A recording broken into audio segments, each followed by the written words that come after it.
You are a legend. First twice. Yep.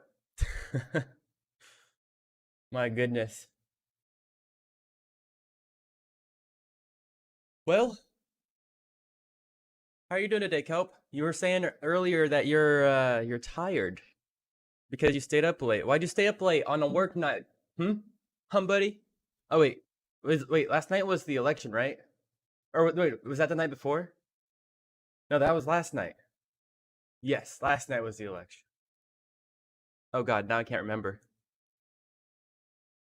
It was the election. All right, I knew it. I knew it.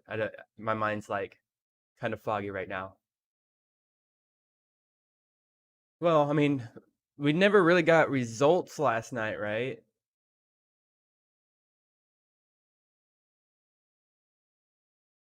You were watching Prouder. I watched a little bit of his. I watched the very end of his live stream.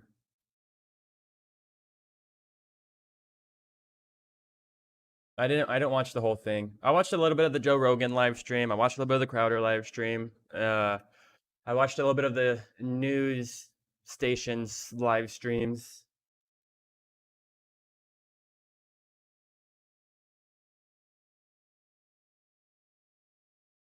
So let's see. What should we Google? In Michigan, in time where they were not counting, Biden suddenly gained 100,000 votes in Michigan.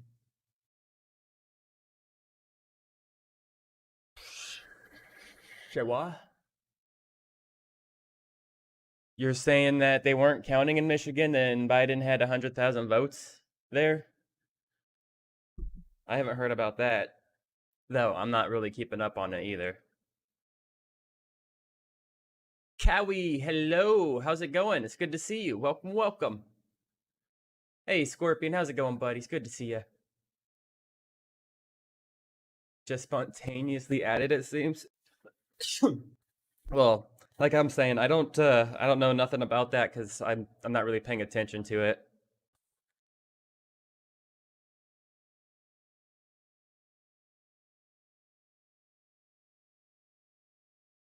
I'm not sure yet, Scorpion. I was thinking of just browsing the internet for a little bit with you guys and letting you guys ask me questions and so you guys could get to know me a little bit more on a personal level, so we could just chat and talk about whatever. I don't care. Anything's on the table today. Let's talk about everything. What should be the first thing we Google? I don't know. Well, I mean, we're not really Googling it, huh?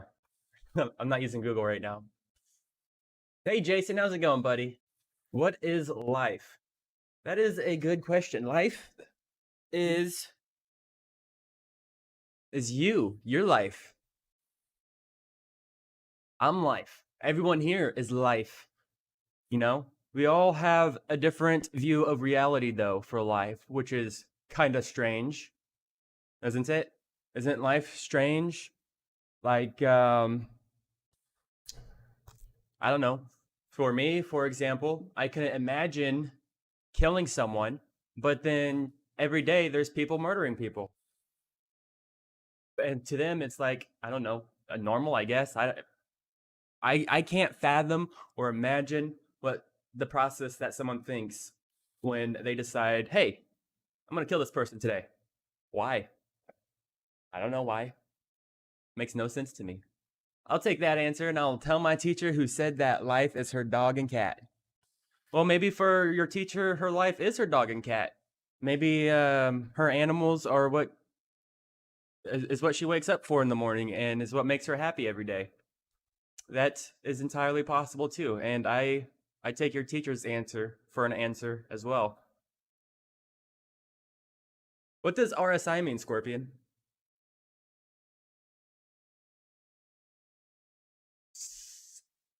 Um, let's see. So lately, honestly, I've been searching like Nikola Tesla. This guy's been kind of fascinating me last couple days because like 80 to 90% of the inventions we use today, or of the electronics and stuff we use today, was invented because of Nikola Tesla. That That's just mind blowing. Roberts Space Industries. All right, let's check that out. Oh, that's Star Citizen, isn't it? Right? Yes, it is. Hey, let me let you in on a little secret, Scorpion. Whoa, why doesn't Forger have a an icon? Let's move these off the screen here. I like to keep this main screen pretty clean. Move this up into games. Look at this right here. I've already got Star Citizen. Yes way. I played it for not very long, and I know absolutely nothing. So when I play that, if you want to, you could hop on and show me around. I think that'd be some good fun.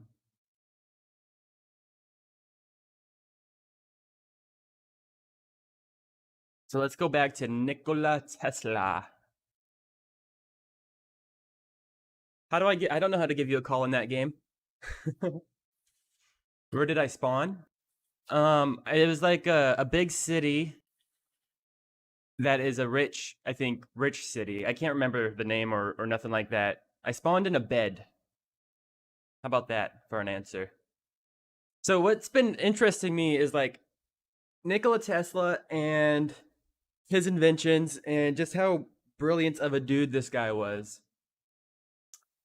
Um, did you know that Thomas Edison, I don't know if I explained this on stream the other day, but Thomas Edison and Nikola Tesla, they were like neck and neck for whose electric power the world was going to use. And Thomas Edison was actually stealing people's animals, their pets, and then he would kill them with Nikola Tesla's uh, whatever energy thing. I don't know. He would electrocute him with Nikola Tesla's inventions and with I think with his Tesla coil or something to show how evil and how bad Nikola Tesla's inventions were.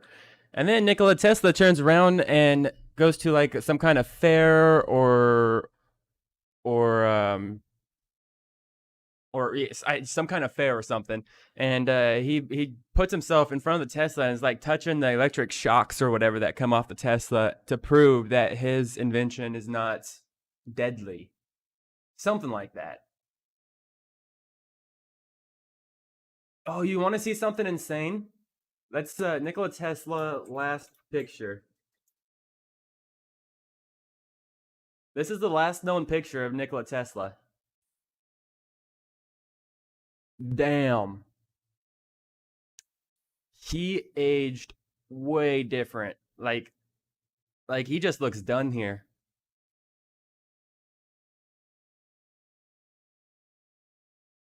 What I don't know about this guy yet is how he died. How did Nikola Tesla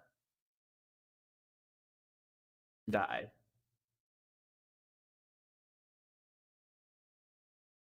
Whoops.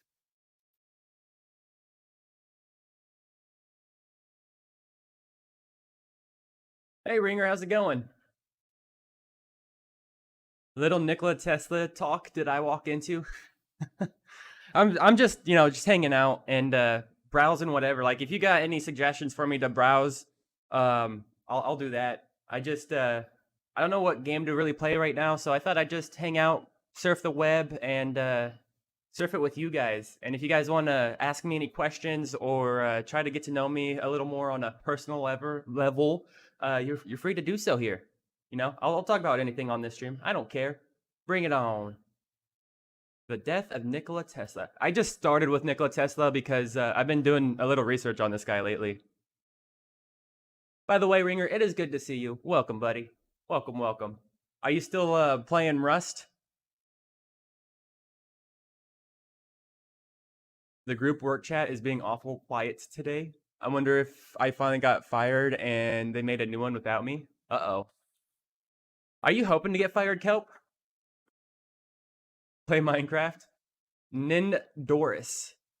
I very well might. I don't know. We'll see what game I end up playing in a little bit. You're on the Rust game hard. It's a good game. Like I play it for like a weekend, and then I'll always end up not playing it anymore. And I don't know why. Really, probably because I'm not good at Rust like at all. I can't shoot the damn guns in that game and hit the target at all. All right, so how did this guy die? Despite his reputation as a child genius engineer, inventor, and physicist, Nikola Tesla never graduated from university. He became addicted to gambling in his final year and, fearing humiliation, let his friends and family believe he had drowned in Graz's River Mur. Okay, well, that doesn't explain how he dies. Fritz Haber is interesting scientist to look up as well. Let's do it. I've never heard of this guy. Oh, I said Harbor. It's Haber. Haber? Is that how you say it? Oh, damn. He's a German from 1868 to 1934. Let's see. He's a chemist who received the Nobel Prize in Chemistry in 1918 for his invention of the Haber-Bosch process. I'm probably totally butchered that. A method used in industry to synthesize ammonia from nitrogen gas and hydrogen gas. The invention is of importance for the large-scale synthesis of fertilizers and explosives. So wait, is this the guy that invented the gas to like gas the Jews? Or is that someone else? Nobel Peace Prize. Oh wait, no, that was Hitler, wasn't it? He won the Nobel Peace Prize while he was also killing, murdering a bunch of people.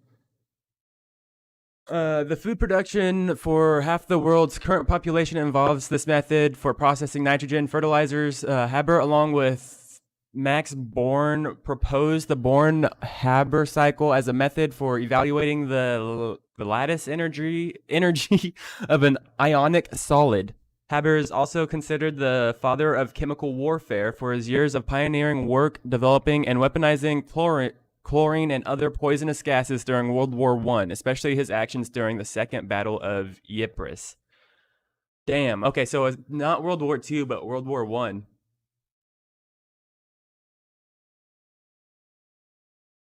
You hope you get fired maybe a little bit, Kelp.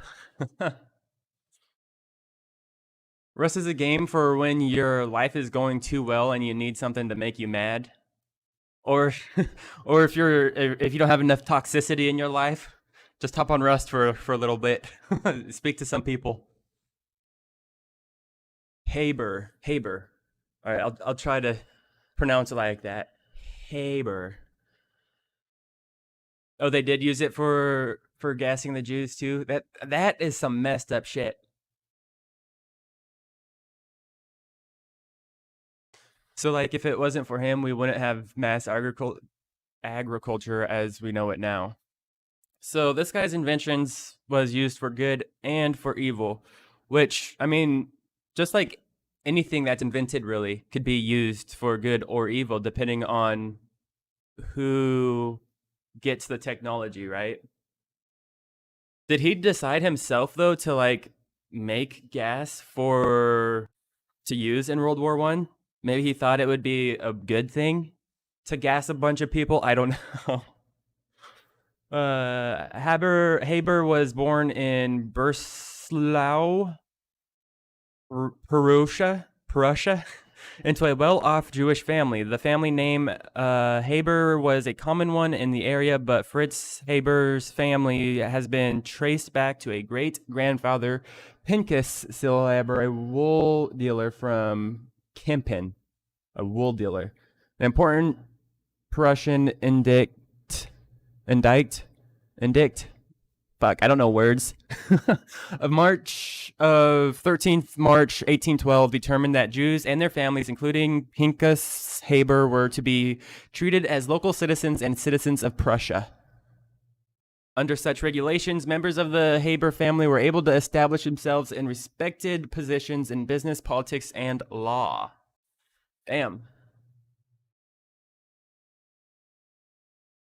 You don't think he made it for the war on purpose? True that, Ringer. True that. If they could weaponize it, they are probably going to. Which to me, like, why spend so much time and energy on weaponizing all this different shit to kill other humans? Why can't we try why can't we put our time and effort towards bettering everyone's lives? Power, control, that's exactly it. You got that's the, you're spot on. But that's what's messed up, I think. Like power and control. You can't let everyone have power, and you can't let everyone have control.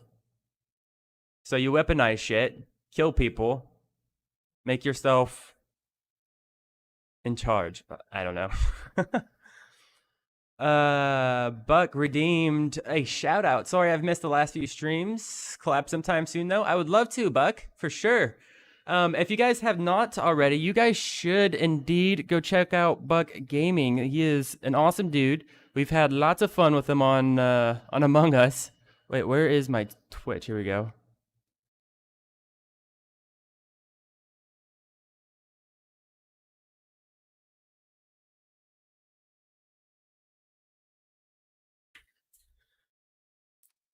And there's his Twitch. You guys should go check him out. Actually, he's not on Twitch, right, Buck? You're on YouTube. Why can't we work together, get somewhere where no one has gone before? I think.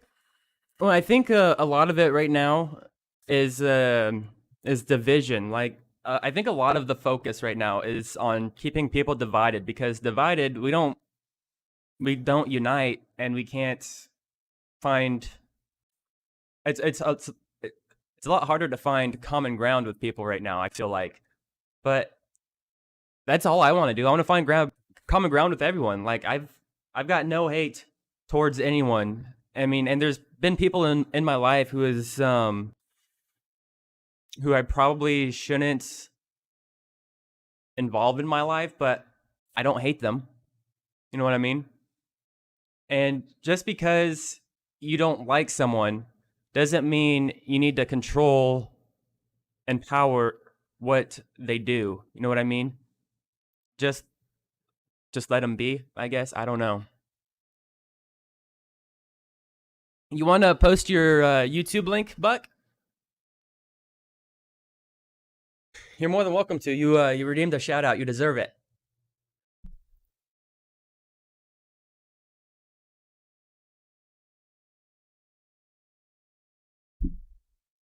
What did he win the Nobel Prize for? During his time at University of from 1894 to 1911. That's a good movie. I like that movie, 1911. Haber and his assistant Robert Lee Rosignol, no, that's an L, I think, invented the Haber-Bosch process, which is the catalytic formation of ammonia. Oh, that's what he won the Nobel Prize for. It was for that invention. So, how do they go up? Okay, so let's open up another DuckDuckGo thing.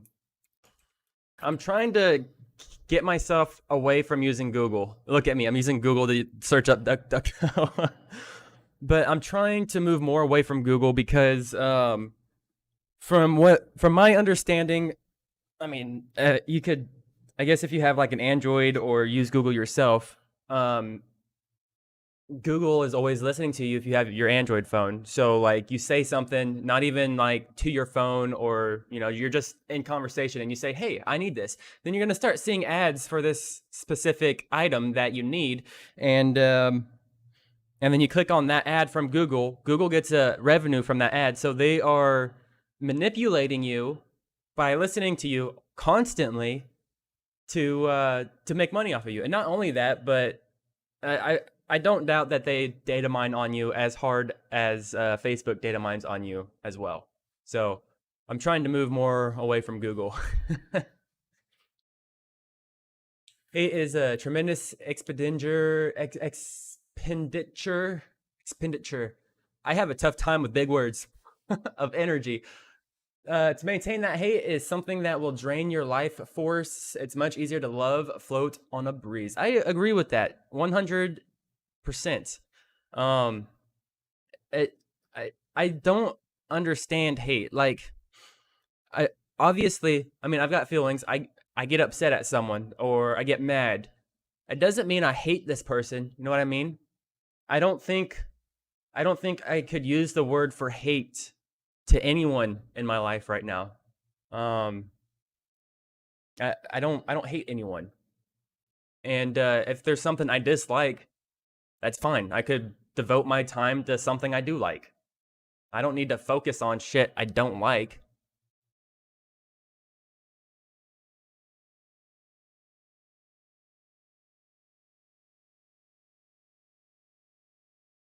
I am going to click on that link. I still need to watch that video.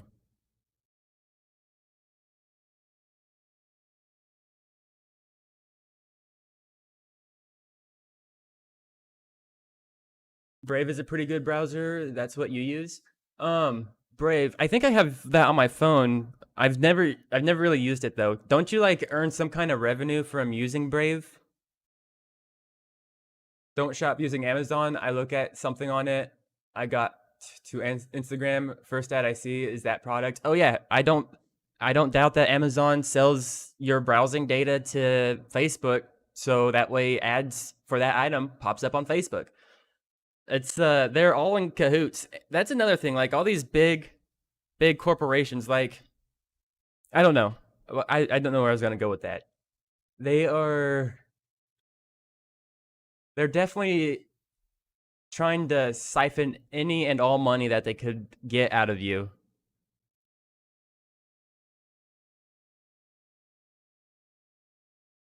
Could you say you hate hate? I don't think I hate hate. I think I understand where people come from when they say they hate something. And I want to, I don't know how, but I want to go about some way to explain or to show that you don't have to hate. Like, if you don't like something, that's fine, but you don't need to hate. And you don't need to wish death upon anyone else. You know what I mean? Like, no matter, I mean, I guess if someone is going around killing a bunch of people and slaughtering innocent people, I guess those kinds of people definitely deserve to be killed. Like I don't know. Death, hate, it's all weird, isn't it? Yeah, you get BAT. It's their cryptocurrency. I've been using it for about a year and have about $50. Oh shit. Their cryptocurrency. That's another like I got a tab up here somewhere for cryptocurrency. That I mean to look into and I never do. I've been since I haven't been working the last few months, I don't really have enough money to. But when I go back to work, I was going to start investing probably in bit crypto stuff or just something. Ringo, hi, how's it going, Ringo? Welcome to the stream. It is good to see you, and I hope you enjoy your stay. This is not a normal stream of mine. I'm just hanging out, browsing, and surfing the web. So if you got anything you would recommend for me to surf or check out, send it my way, and we'll take a look at it. How does one mine Bitcoin? I have no idea, but I know it involves graphics cards. World War One. Yeah, let's see what he did with World War One. Haber greeted World War One with euthanism in enthusiasm.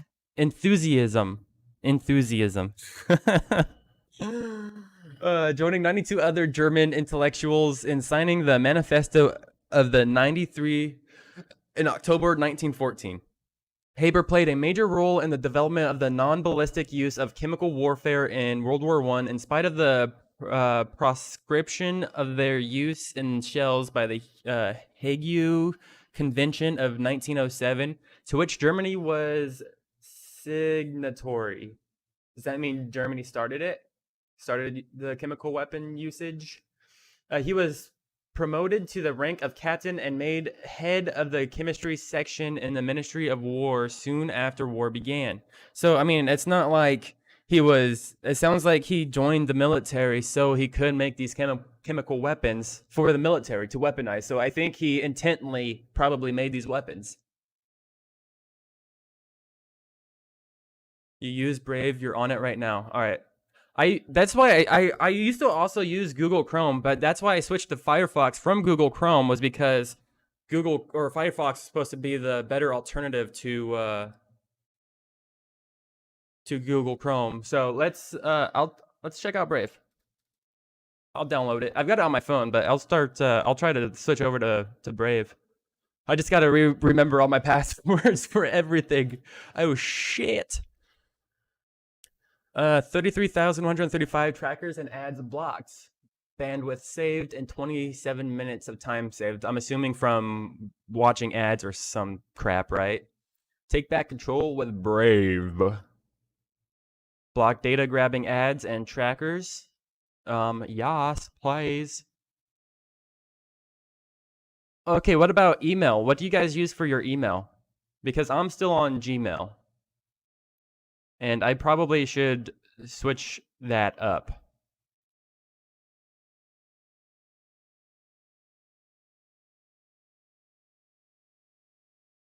Yo, you can just tell me all your passwords. I'll remember them for you. Oh, that sounds like a wonderful idea, Kelp. Let me send them your way. You use Gmail too?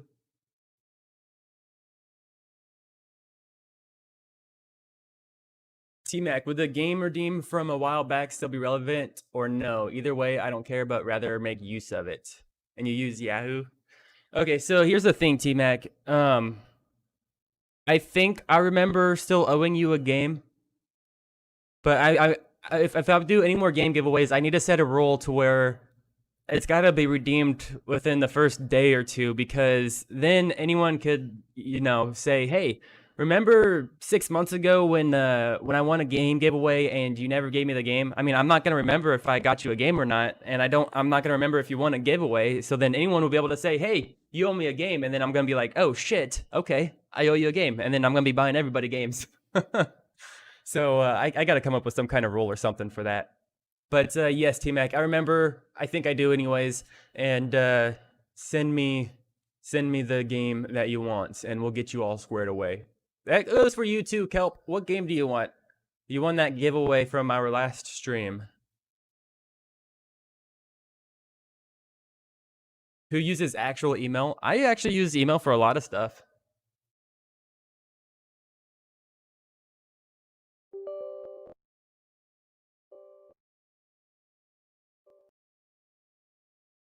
On your marks.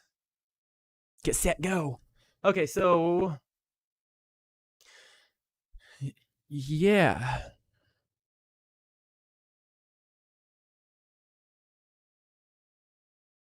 Brave, the new internet. Get ready to enjoy a faster and more secure browsing experience with a browser built to protect your privacy. Let's go. Import bookmarks and settings. Set up your usual browsing environment by importing bookmarks and settings from your old browser. Advanced import options can be found in settings. I think my problem a lot of the time with reading is like I try to go too fast. So like when I'm still trying to read this word, my eyes are already over here. And also, I think I might be a little bit dyslexic. Import from Mozilla Firefox. Why are there two of them?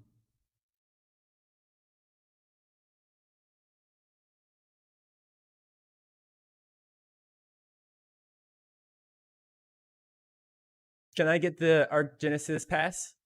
It's on sale a bit right now also. Heck yeah, Kelp, let's I'll get that for you right now. So while we're still surfing the web, you guys got anything else you want to search? There's something I really want to look into, and I want to build myself a one of those acoustic levitators that I was showing on stream the other day. If you guys are interested in what an acoustic levitator is that weren't here for that stream, let me know and I'll pull it up for you guys. It's actually really, really fascinating. Not sure if you could gift a pre-order Call of Duty Cold War. That's coming out on Steam, right? Or is that going to be Epic? I don't know how to do Epic.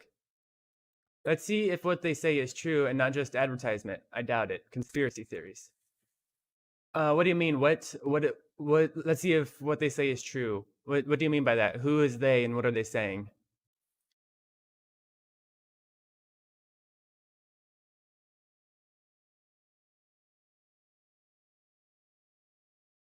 Arc Genesis Season Pass. Add to cart. Oh, I already have this. I was gonna buy it for myself too.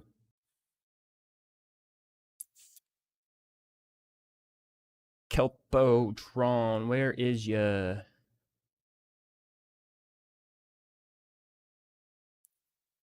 A B C D E F G H I. There you are.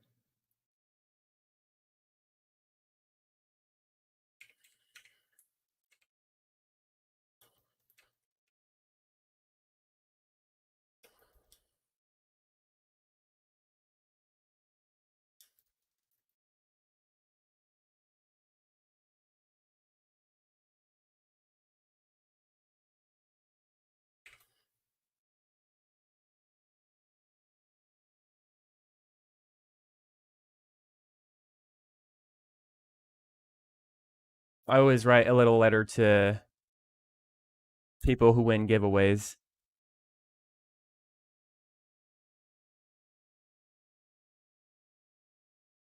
You must know what, Scorpion? Show you what? It's on BattleNet. Oh, that's right. BattleNet. Do I even have BattleNet? I don't know how to gift games on BattleNet. I don't know. I don't have BattleNet.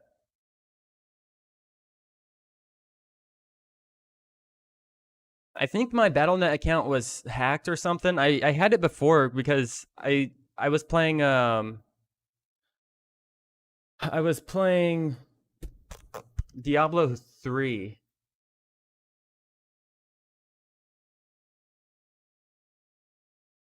I can gift it or can't.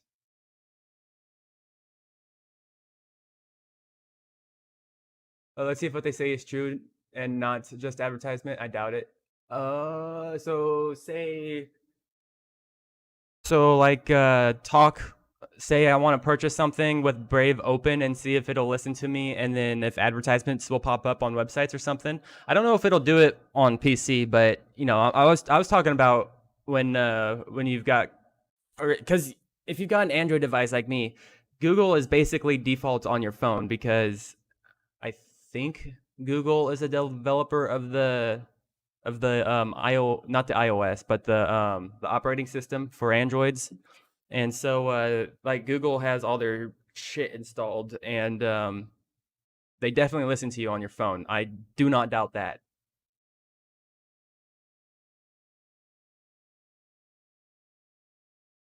I'm just gonna chill in mine on Star Citizen. So I don't really understand Star Citizen right now.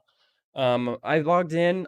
I saw some dude with some really cool armor, and I followed him around a bit. And I hopped on his ship with him. We went and murdered a bunch of people on like a. They were bad guys on a spaceship that looked like they murdered a bunch of people on. So we went and killed the bad guys because they killed good guys or something like that. Um,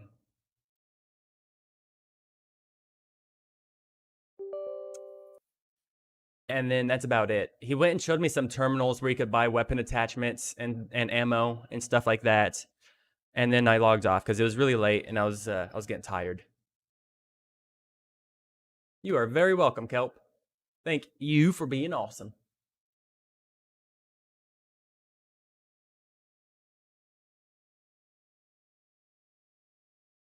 Oh, you were a 890 jump mission?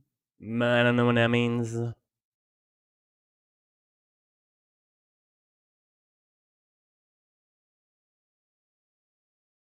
Okay, so someone said conspiracy theories. What kind of conspiracy theories should we look up?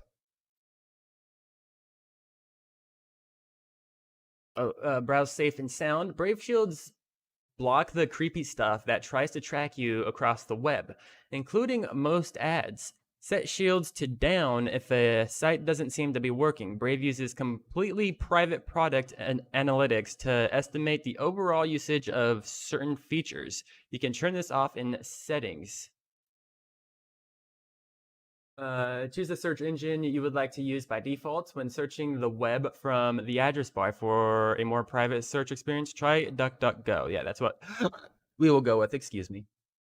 Enable Brave Rewards. Your attention is valuable. Earn by viewing privacy respecting ads while you browse. And I said that weird. And pay it forward to support content creators you love. Ooh, baby. I should set myself up for this. But chow. Look at that. Were you on that ship? Let me check it out. Where is my Twitch? It's over here.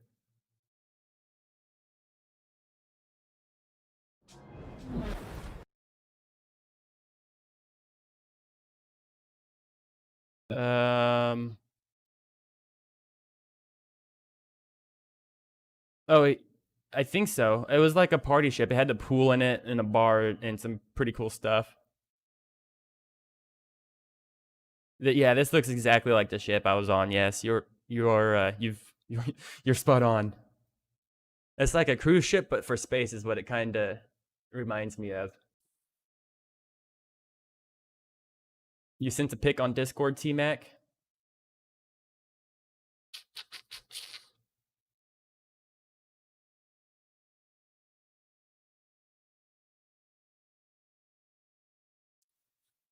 Okay. Let me sign in here. I don't know if I remember my password for this. Like I said, my account was hacked before, so I don't know.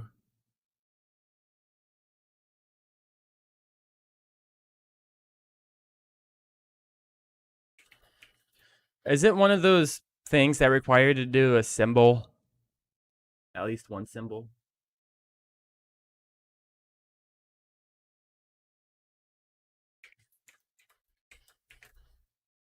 Yeah, I gotta do the can't remember my password thing.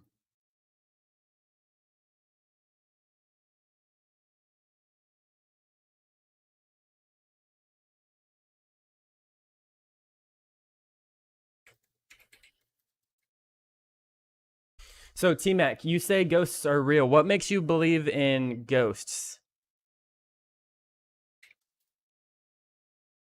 While I try to sort out this password thingy.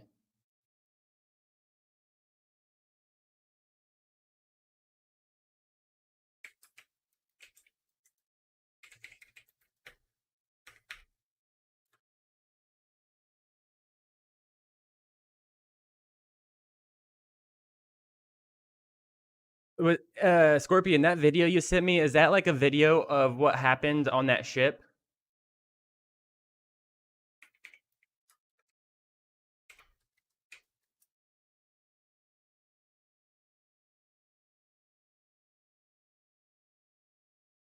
So ship shows. Where's my phone?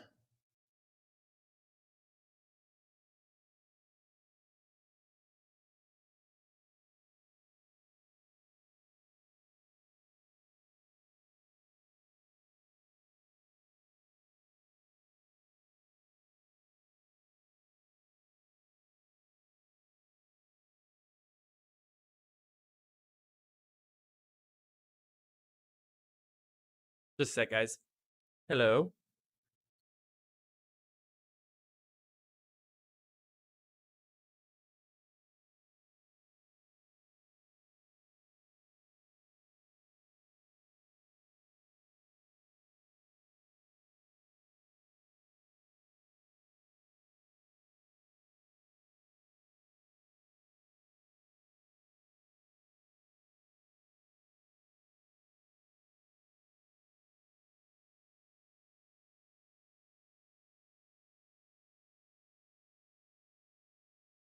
I am back.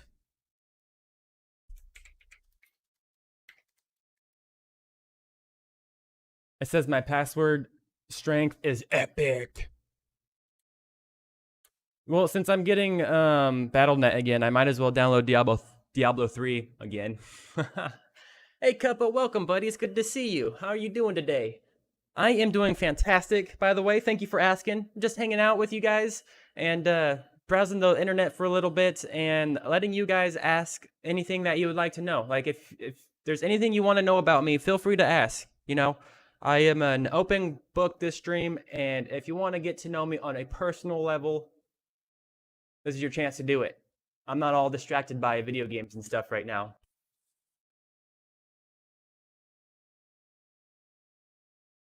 T-Mac, you say you saw a ghost. Describe what happened. What did you see? What was going on? And were you up really late where you're because if you are very extremely sleep deprived, it is very possible to hallucinate and see shit.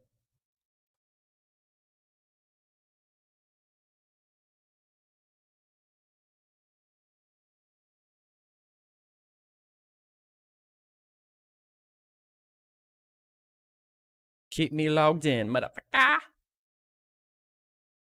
Please help us keep this account secure with a quick security check. I literally just did this.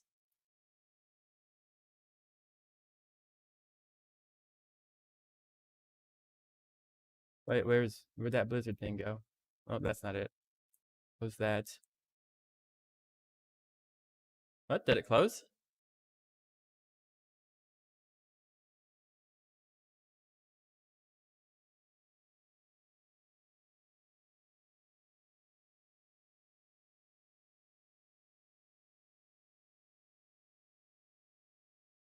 Okay. Most of the ships in game. They could not find any Blizzard games on your system. Lows. Each one having their own style. It's cool. I thought that was pretty cool. Like when you're in the game, I was walking around and there were some advertisements for some in-game stuff, and I thought that was pretty cool. That's kind of that's pretty immersive in my opinion. I woke up from sleep seeing the ghost, so I don't know. I turned on the light and slowly fainted away. So, how much sleep did you have? And before this sleep that you had when you saw the ghost, how long were you up prior to falling asleep?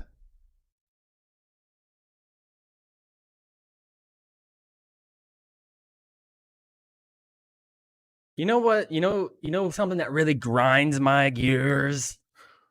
All of these different uh what are they, game launchers, game platforms or whatever for the PC. Like, come on, just freaking stop making all these different things and just use Steam, because let's be honest, Steam is the best. um but then they don't want to pay Steam the 30% for having their game on their platform, so then they make their own platform, so they avoid having to do that. So, I mean, I kind of get it, I suppose.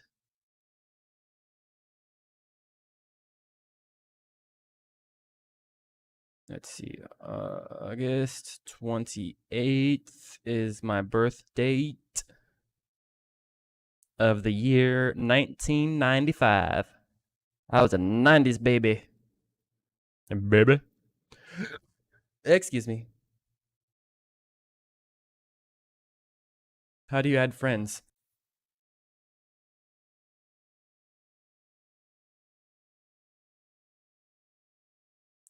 Battle tag or email? Did you send me your battle tag, T-Mac?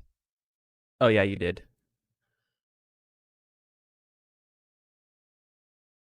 Sorry, guys. I'm trying to get a game giveaway all squared away.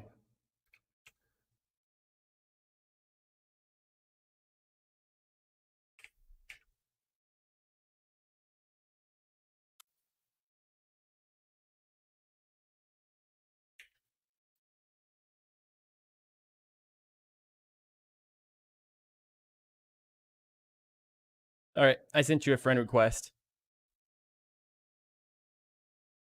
You know Ford commercials? Check this out. Like the car?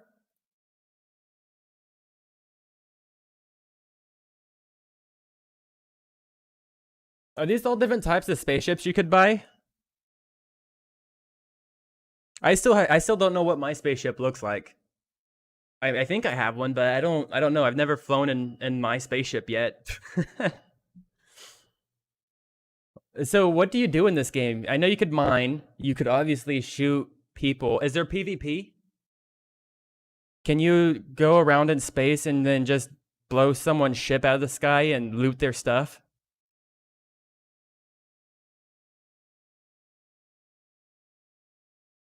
Are these in-game ads? I don't know when I woke up, but I went to sleep, if I had to guess, around only like 9 p.m. Well, yeah, not when you went to sleep. Like, how long were you up? Like, how many hours were you up before you went to sleep?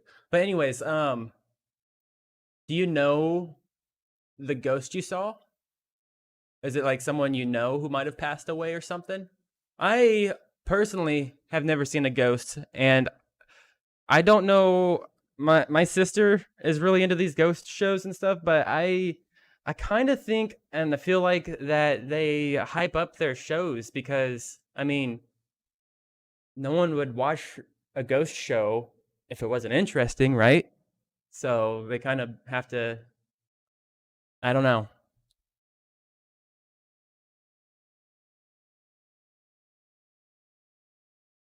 You can, but you'll become a criminal. What happens if you're a criminal? Are you not allowed to go into the cities or anything? But yeah, let's enable the rewards. Your attention is valuable, earned by yes, I'm in. But nothing personal should be shown here, I don't think. Brave rewards, ads. Earn tokens by viewing Brave ads. Ads presented are based on your interests as inferred from your browsing behavior. No personal data or browsing history ever leaves your browser. Estimated pending rewards. Next payment date. Ad notifications received this month. Auto contribute. An automatic way to support publishers and content creators sets a monthly. I can put this over here. Payment and browse normally. The Brave verified sites you visit will receive your contributions automatically based on your attention as measured by Brave. Monthly payment. Next contribution date. Sites viewed. Okay. Well, I mean, I honestly wouldn't mind supporting Wikipedia because I know that that's the only way they stay up is from donations and stuff. Um, what should we look up? All right, Cal, we'll catch you when you get back, buddy. Are ghosts real? How about this? From Tech Times. Are ghosts real? Here's what science has to say about it. Ghosts. They're the content of almost every horror show and novel ever created, ranging from lost souls who did not know they were dead or did not know how to cross over to the next life. Or they could be vengeful spirits of those who have died a horrible death and wishes for justice. Actually, this reminds me, talking about ghosts, of a Joe Rogan podcast with Post Malone. They talk about ghosts for a little bit, and Post Malone thinks ghosts are real, I believe.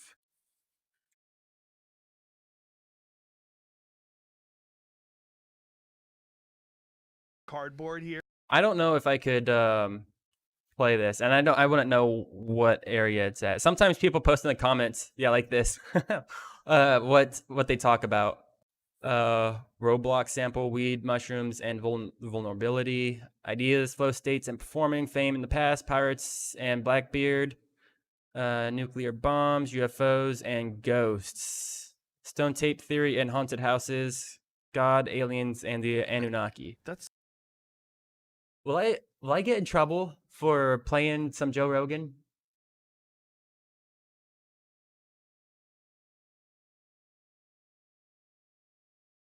Then the Navy comes for you. You can't go to space stations except one full of criminals. If you go to a space station full of criminals, is it basically like an all-out war all the time? Can you kill someone who's trying to buy something at a terminal? Do you believe in ghosts? There are tons of stories about them, with many saying they have seen or felt ghosts, but until now, the debate is still going on. Are ghosts real? In a poll by Live Science, the result shows that 43% of Americans believe that ghosts exist. Perhaps one of the proofs that ghosts exist in real life is the numerous photos of these spirits caught on camera. In a BBC report, one example was a 12-year-old girl's photo taken from an iPhone. Based on the report, the image was captured in February 2015 at the Hampton Court Palace in London, showing a photo of a girl's cousin and a figure of a tall, gray, cloaked lady that apparently was not present when the photo was taken. There's not a link to this photo?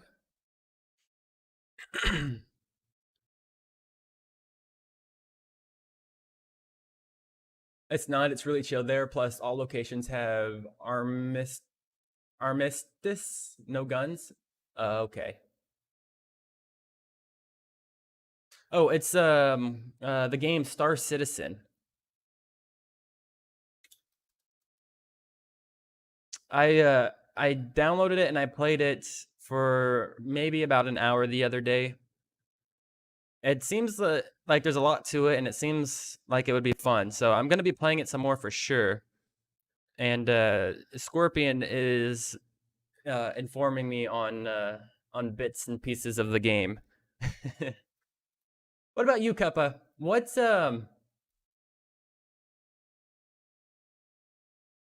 is something that fascinates Kappa? Hmm?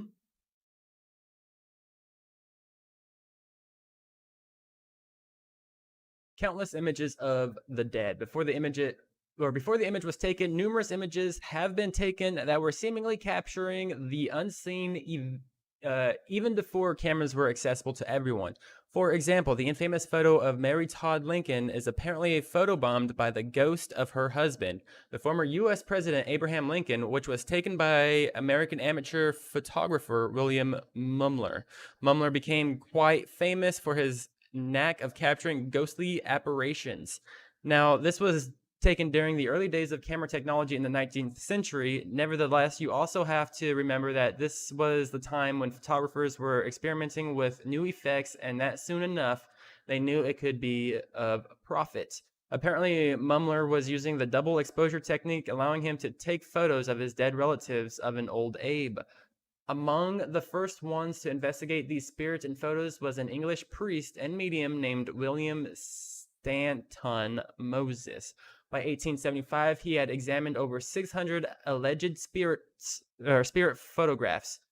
His views was that there were probably no more than a dozen that might pass muster as something supernatural. Alan Murdy said, the chairman of Ghost Club, which is believed to be the first paranormal investigation and research group in the world that was founded in 1862.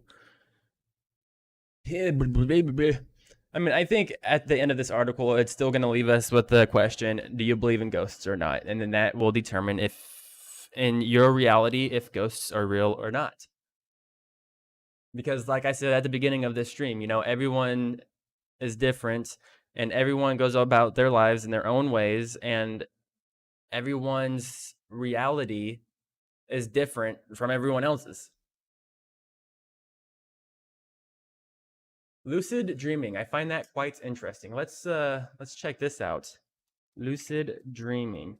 I've tried doing lucid dreaming before. There was a technique where like you lay on your back, your hands at your side, and you let your body fall asleep, but you don't let your mind fall asleep. And then this is where you could like control your dreams, right? So if you wanted to, you could fly, or you could lift up cars, or you could do whatever you want to do in your dream. Am I correct or close?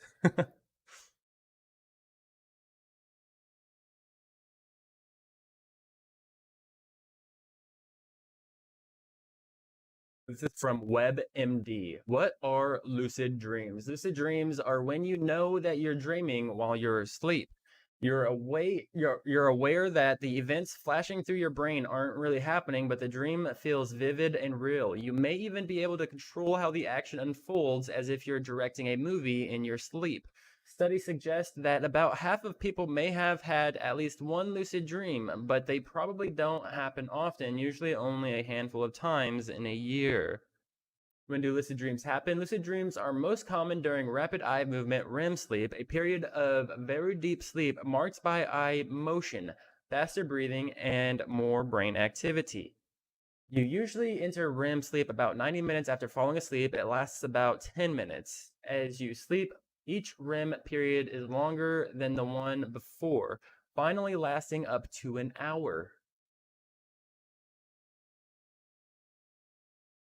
I want to take notes of everything that we search up today. So that way, when I'm on my own time, I could do some more research into stuff.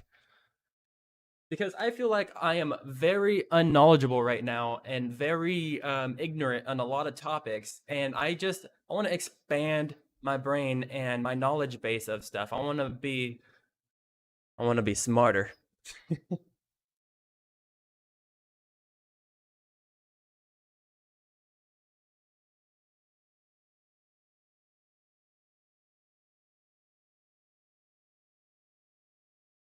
So we've talked about lucid dreaming, ghosts, Nikola Tesla.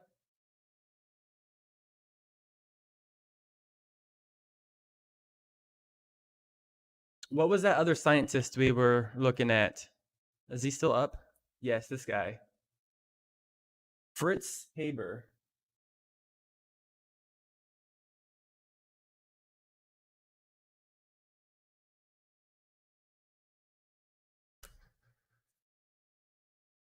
All right, let's get back over here to Brave. I could close this. What's this? Close Firefox. To finish importing, close Firefox Windows. Screw it. Oh, okay. Well, I'll do that later then.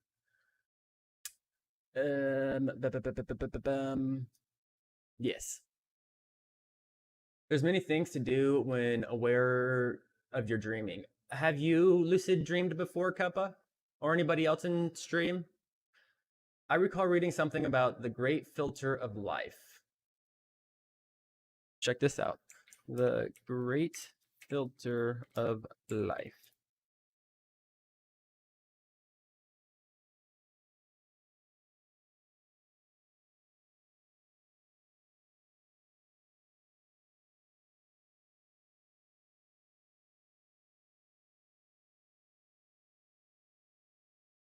Before we get to the great filter of life, though, let's finish checking out lucid dreaming. I've had a lucid dream before. I was driving a car in the dream, then all of a sudden I realized I wasn't old enough, then bam, fully aware I was dreaming. That's pretty cool. Did you control your dream? Did you make yourself do stuff that you normally couldn't? uh, we read this part. Lucid dreams research. Neuroscientists don't know exactly how or why lucid dreams happen, but they have some ideas.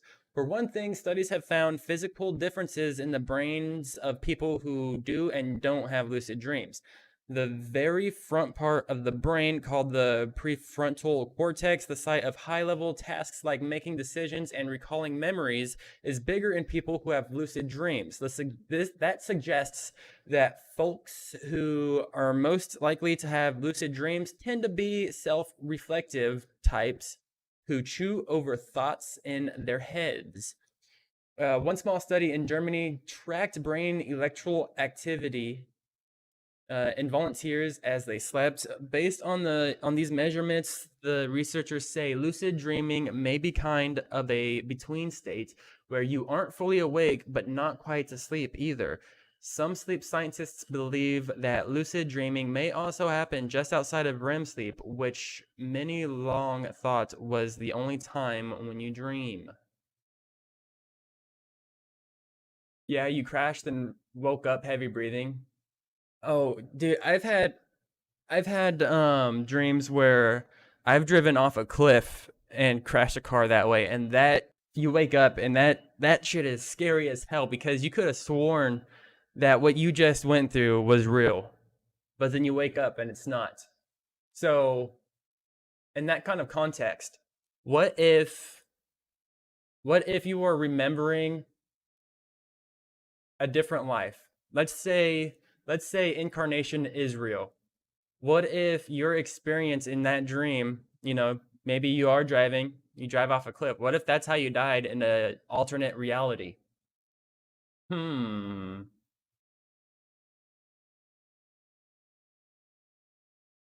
Dangers of lucid dream. Oh, wait. Benefits of lucid dreaming: less anxiety. The sense of control you feel during a lucid dream may stay with you and make you feel empowered. When you're aware that you're in a dream, you can shape the story and the ending. That might serve as therapy for people who have nightmares, teaching them how to control their dreams. I kind of think I remember a Jimmy Neutron show or episode where he controls a dream, where he tries to teach his friend or himself that the monsters in their nightmares aren't real or something like that. It's been such a long time since I've watched Jimmy Neutron, so I could be totally off. Better motor skills. Limited studies suggest that it may be possible to improve simple things like tapping your fingers more quickly by practicing during your lucid dreaming. The same part of your brain turns active whether you imagine the movements while looking away or run through them during a lucid dream. Improved problem solving. Researchers found some evidence that lucid dreams can help people solve problems that deal with creativity, like a conflict with another person, more than with logic, such as a math problem, and more creativity. Some people taking part in lucid dream studies were able to come up with new ideas or insights, sometimes with the help of characters in their dreams. That is fucking crazy. That last one, that kind of gave me goosebumps a little bit. Like, could you imagine talking to someone inside of your dream that gave you insight on something in real life? Like, what if you meet someone in your dream that unlocks your full potential and you end up becoming someone like fucking Elon Musk or something because you talk to someone in your dream? That would be kind of crazy, wouldn't it? Not sure, man. All of this is just one massive rabbit hole to fall down in the internet. You can read articles for hours. That is very true. That is very true. All right. So, Scorpion, the great filter. You can dead ass ask your subconscious questions. It's fucking wild. That is wild. Your subconscious, never mind. I don't. This article is about an implication of Fermi paradox for the music album by Tubring. See the Great Filter album. The Great Filter, in the context of the Fermi paradox, is whatever prevents non-living matter from undergoing abigenesis. The hell is that? I know I'm not saying this right. Abiogenesis, origin of life. Redirects here for non-scientific views on the origins of life, not to be confused with biogenesis. For the oldest life form, see earliest known life form. In evolutionary biology, abiogenesis, or informally the origin of life, is a natural process of which life has arisen from non-living matter, such as simple organic compounds. While the details of this process are still unknown, the prevailing scientific hypothesis is that the transition from non-living to living entities was not a single event, but an evolutionary process of increasing complexity that involved why can't I say this word? Molecular. I fucking A. I know what it means. I just can't say it right now.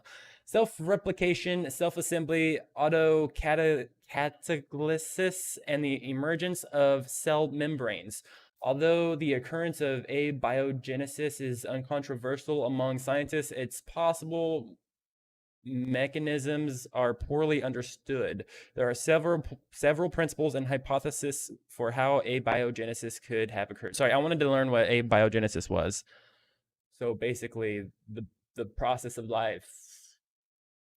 This filter is what stops life from going to the next stage. Think us humans and animals. We got past the filter and evolved and took over the planet while the animals didn't make it past. Saying below us, humans.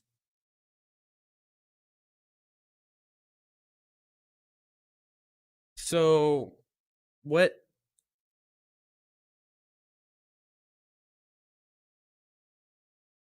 what do you think causes the great filter?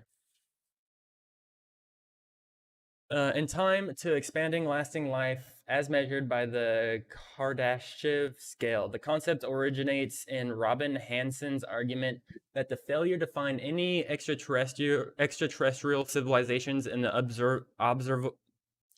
Why can't I say words? I know how to say it. Observable. There we go. Observable universe implies the possibilities something is wrong with one or more of the arguments from various scientific disciplines that the appearance of advanced intelligent life is probable. This observation is conceptualized in terms of a great filter, which acts to reduce the great number of sites where intelligent life might arise to the tiny number of intelligent species with advanced civilizations actually observed, currently just one, the humans. This probability threshold, which could lie behind us in our past or in front of us in our future, might work as a barrier to the evolution of intelligent life, or as a high probability of self destruction. The main counterintuitive conclusion of this observation is that the easier it was for life to evolve to our stage, the bleaker our future chances probably are. The idea was first proposed in an online essay titled The Great Filter, Are We Almost Past It? Written by economist Robin Hansen. The first version was written in August 19th, was last updated on September 15th, 1998. Since that time, Hansen's formulation has received recognition in several published sources discussing the Fermi paradox and its implications. Sorry, I wanted to read that paragraph before I got back to chat. Also, the concept of time travel, be it actually being real or fantasy, intrigues me. I like reading all the time paradoxes that can theoretically happen if you fuck with time. Have you watched that movie with Ashton Kutcher, The Butterfly Effect? That was, from what I remember, that was a good movie. It's pretty old now, I think, so it might not be fun to watch now. But back when I did watch it, it was actually pretty good.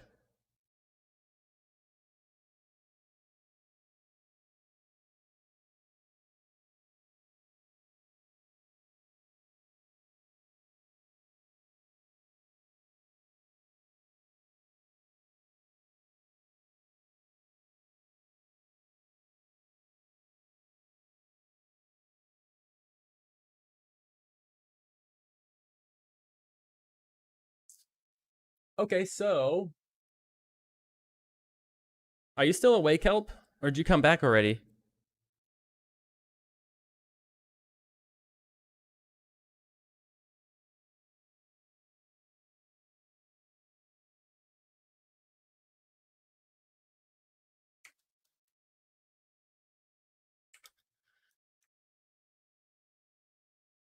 I want to post to Twitter that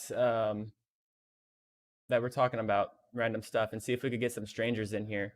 If you guys like, is this stream interesting to you guys? I mean, I don't know. Maybe this is something boring, but I think it'd be kind of cool to get deep into some conversations about some weird shit. You love it. I mean, I'm liking this. I like talking about this kind of stuff, and I would like to get deep into conversations with you guys, myself, and fucking anybody who wants to talk about it. I think this is great. I never look into these topics by myself, so it's great. Well, I'm glad you guys are enjoying it. I'm enjoying it too, so that's what matters. Um, Let me make a tweet real quick.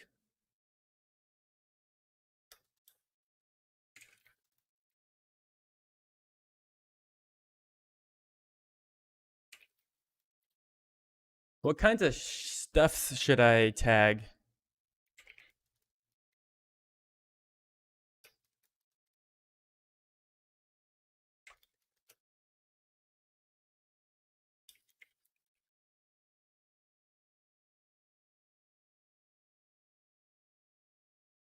Let's see.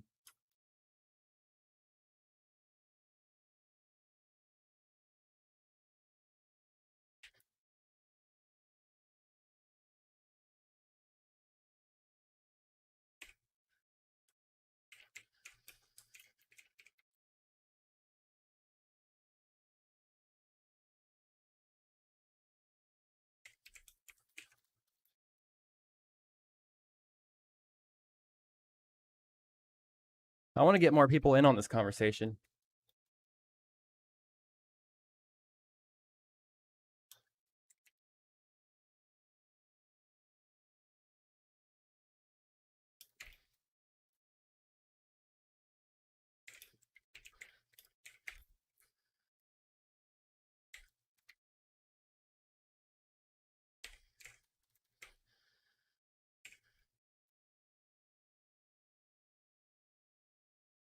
I'm just here mining on Star Citizen and listening to these awesome chats. What are you mining on Star Citizen right now?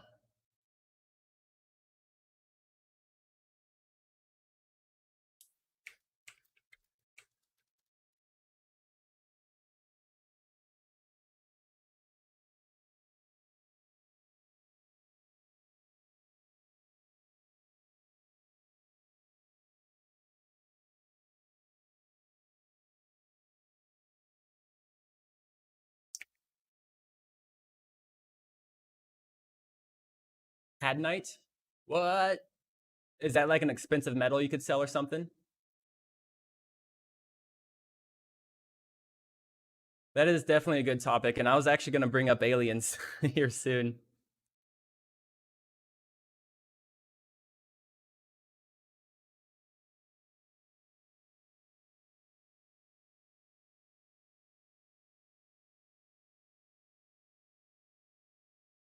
If you okay, so I'm not really. Are you guys familiar with Twitter at all?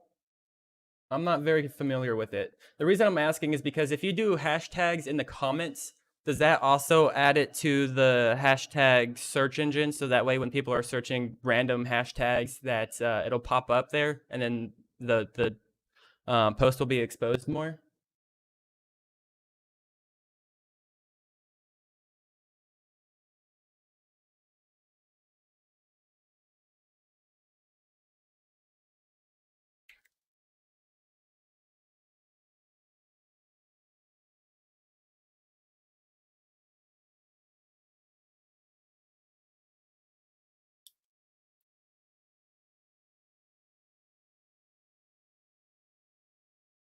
Here's a question for you. Can you use ore to craft weapons and armor and stuff, or is there no crafting? Do you have to buy everything?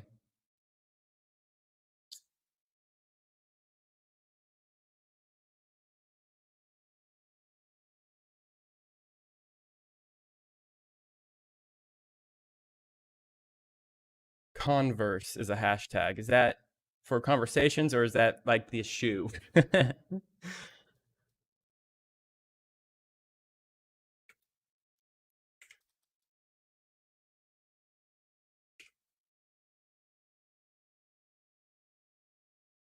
I personally believe that it's basically a given that life elsewhere is a thing as we evolved from one celled organism to this intelligent million celled thing now. It's just a matter of time before we bump into each other. Possibly. Andrew, how's it going, buddy? How is it going? Um, it's good to see you. I'm trying to make a. Are you familiar with Twitter, Andrew? Right now, I'm trying to make a post to try to get more people involved in this conversation that we're having because it's actually really interesting, and I'm having a lot of fun talking about this kind of stuff.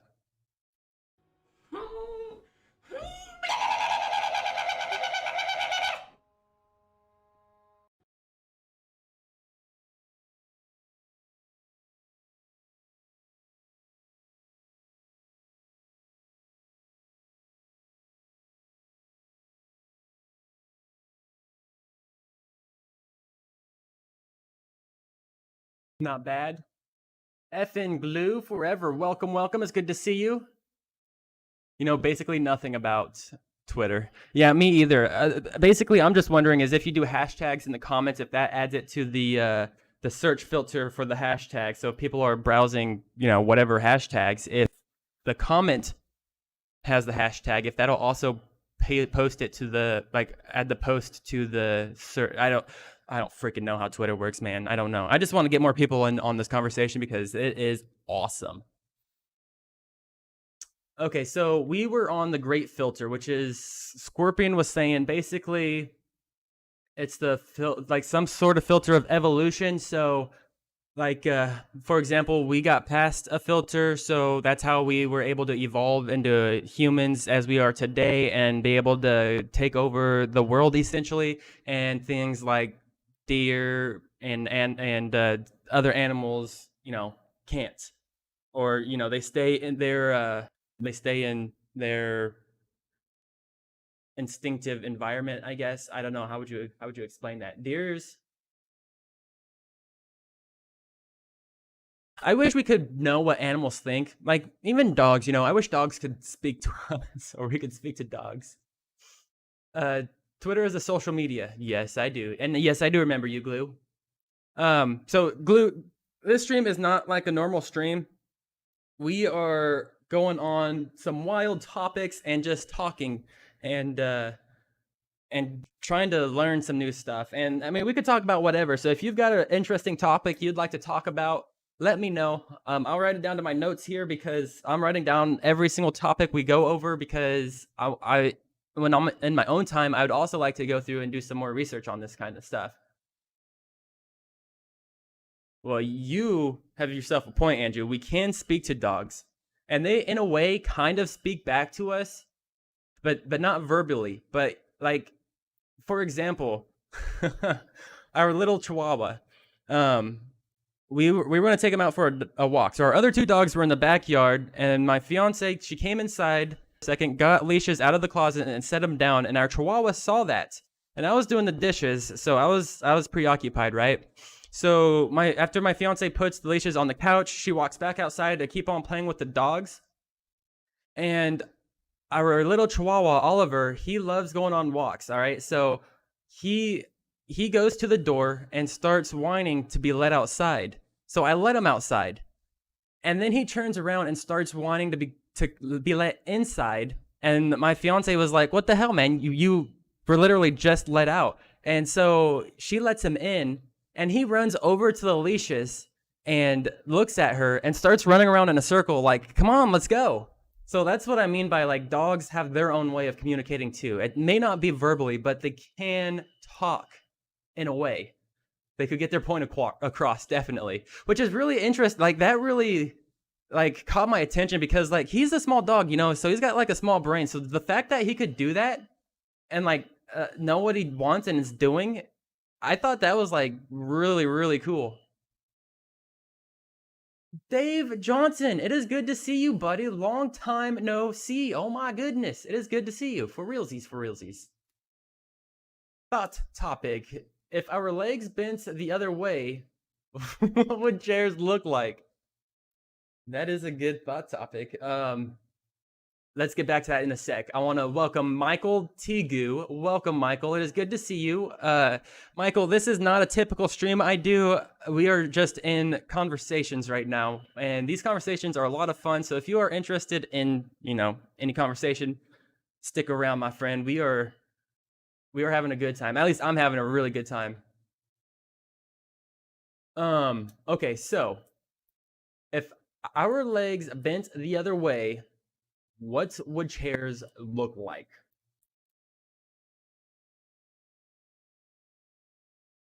Well, let's check this out.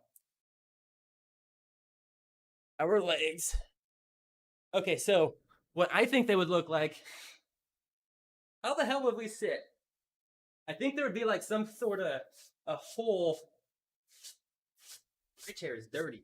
There would be like a hole back here, so our legs could like go through, and then like our spine would kind of have to be twisted too, right? So we could kind of sit upright at the same time. and then we would have like maybe support right here, and our legs, a hole for our legs to go back through. So a chair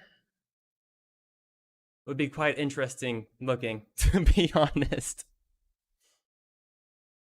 And Michael, also, if you have any topics you'd like to add to our list of conversations, be sure.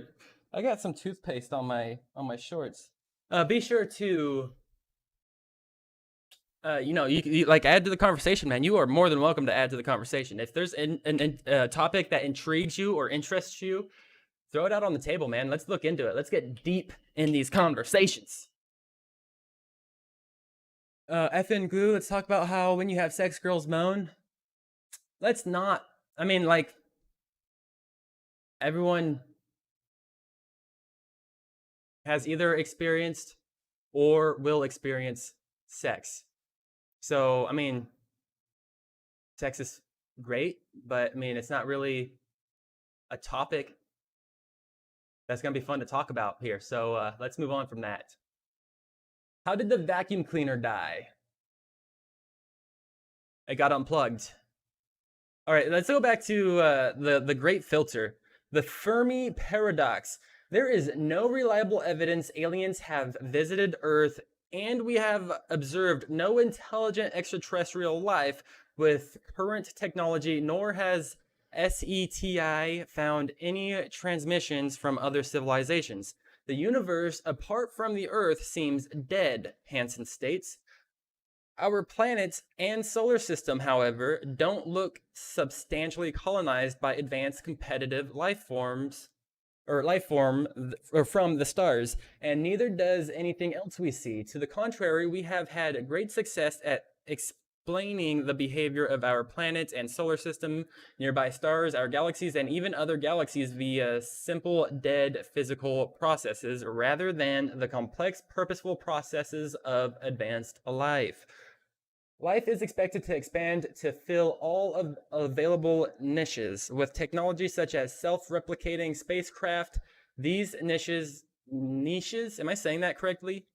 Would include neighboring star systems and even on longer timescales, which are still small compared to the age of the universe, other galaxies. Hansen notes if such advanced life had substantially colonized our planet, we would know it by now. Would we, though? What if someone else found this technology before anybody else did and kept this technology to themselves? With no evidence of intelligent life other than ourselves, it appears that the process of starting with a star and ending with advanced explosive lasting life must be unlikely. This implies that at least one step in this process must be improbable. Hansen's lists, while incomplete, describes the following 9 steps in an evolutionary path. The results in the colonization of observable universe. The right star system, including organics and potentially habitable planets. 1. 2. Reproductive molecules. 3. Simple prokaryotic single cell life. 4. Complex single cell life. I'm not even going to try to say these words, the ones that I just skipped. 5. Sexual reproduction. 6. Multi-cell life. 7. Tool using animals with intelligence. 8. A civilization advancing toward the potential of a colonization explosion where we are now. And 9. Colonization explosion. Nope, it beat the dust. Oh, you're funny, Michael. That's like a dad joke. Dad jokes are hilarious. It is scary just how little we are, and hence how little we know compared to the size of the universe. Not only the universe, man, but our oceans. We know nothing, basically nothing about our oceans. Like, how? Let's look this up. How much of our oceans are discovered?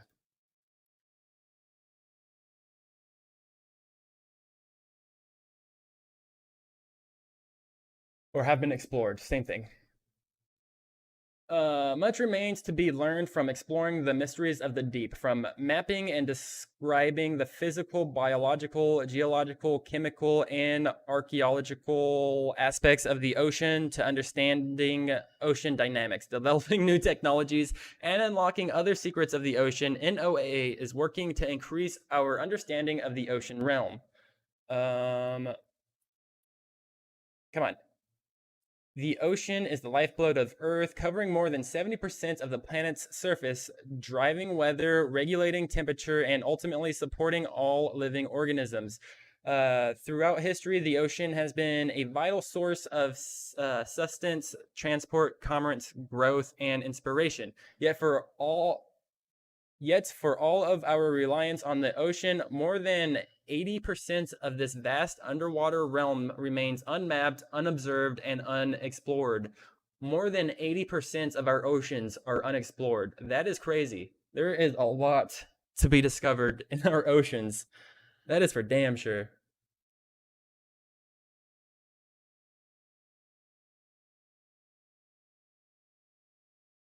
Let's talk about how fake email generators are real.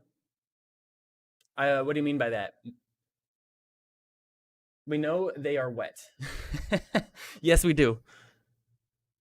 Top news today. Breaking news. Scientists discover water is wet. Water is always touching other water, therefore is wet. Let's talk about UFOs, aliens. Do you guys believe in aliens? Have you guys witnessed a UFO or seen a UFO? Do you believe other life forms exist on other planets? It doesn't have to be a life form like us. It could be biological life, like plants or something, or microbionisms. Am I saying that right? Microbi, micronism, micro. I don't fucking know. Some small shit that you can't see with the naked eye. The small stuff.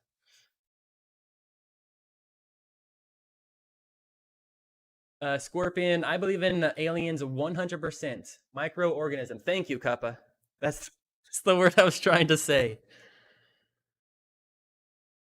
Are you still here, Dave? What about you, Andrew? Do you believe in aliens? Kappa, what about you? You are not here, Dave. Are you just lurking? I could leave you alone, but I just want to say one more time, for real, it's good to see you again, man. Welcome back. Um, or are you saying no, you don't believe in aliens? I believe it is very unlikely, given the size of the universe, that we are the only intelligent life. Benefits of being in school still. All this science is fresh in my mind. Well, there you go, Kappa. I am lurking, but no worries on the call out. Alrighty, Dave. I will leave you to your lurk, and thank you for the lurk. I do appreciate it. Uh, Glue, you do 99%. You believe in aliens 99%? Well, I share the same um thoughts. Or opinions. I think and I agree that the universe is way too big to think that we are alone here. Like, but I mean, then that goes into, I forgot what paradox it is, but there's some sort of paradox to why we haven't discovered any other life forms yet, or alien life. Um, but I do think that there are aliens. Maybe not like us. I mean, an alien could be, like we were saying, microorganisms. Um, but let me say something as well. Now, let me clarify before before I say what happened. A UFO is an unidentified flying object. Okay, so you cannot explain what it is that you saw flying. That is a UFO. So it doesn't mean aliens. It just means it's an unidentified flying object. All right, so this is what I saw. So as you guys know, if you hang out in Discord, not that long ago, I painted my house.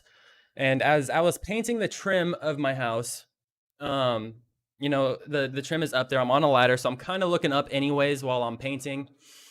and I see like this. It looks like an orb, a translucent orb, because you could. It kind of looked like you could also kind of see through it at the same time, but it was an orb, and it flew in like a diagonal but straight line over my house, and it was like super fast, and it's not like I saw it out of the corner of my eye. I like full on saw it, and it went like I said, it flew over my house, and I like looked back over my house to see if I could see it again, and then it was gone. And it was going really fast too. So that is that. I mean, that's it for me. But that is my eyewitness to a UFO.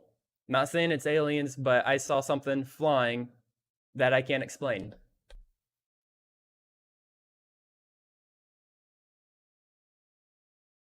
We're not even close, or we've not even got close to leaving our solar system yet. So that is very true. Have you guys seen the Andromeda? I don't know how to pronounce it. Andromeda galaxy.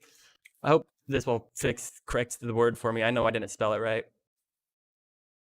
There we go.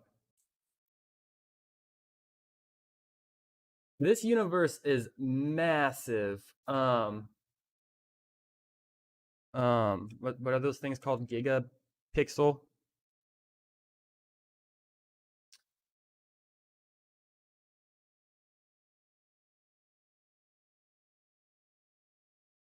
Look at this galaxy. Wait. Oh, wait. There's something where I think it's a gigapixel where you could like zoom way in, and like every single star is a star with planets evolving or revolving around it. That's what that's it's just freaking, it's mind blowing to me how massive this universe is. And with something this big, there's just we use cookies on our websites. Oh, okay, yeah, cookies, whatever, fine. Why can't I find it?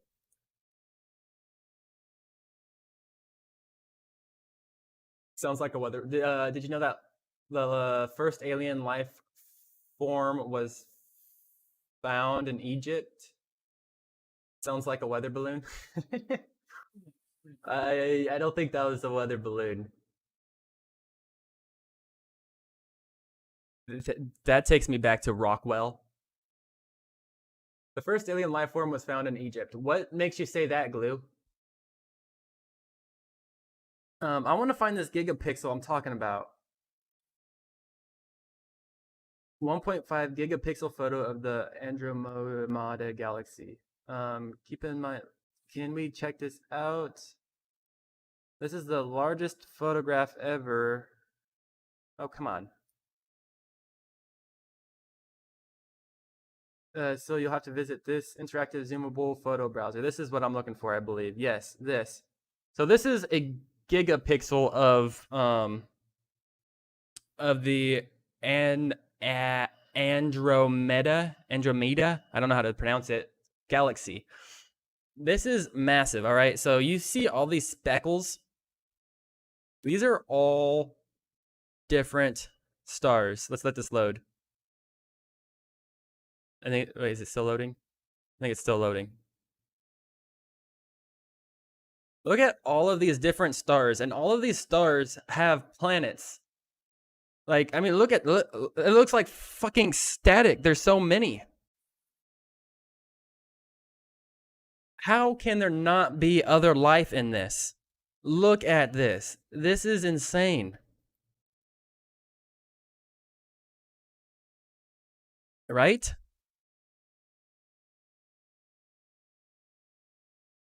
Those are not stars, those are galaxies. Galaxies. Wait, I thought this whole image is the and okay, I gotta learn how to say this. So let's do it on Google real quick.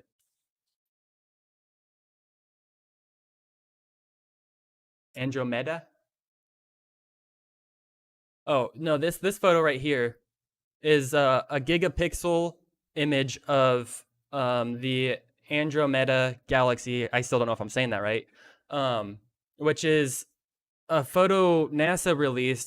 So it's a huge compilation of different images that they've taken, compiled into one big ass image of the Andromeda Galaxy. So is this right here like a big ass star? I don't know what that is. But anyway, so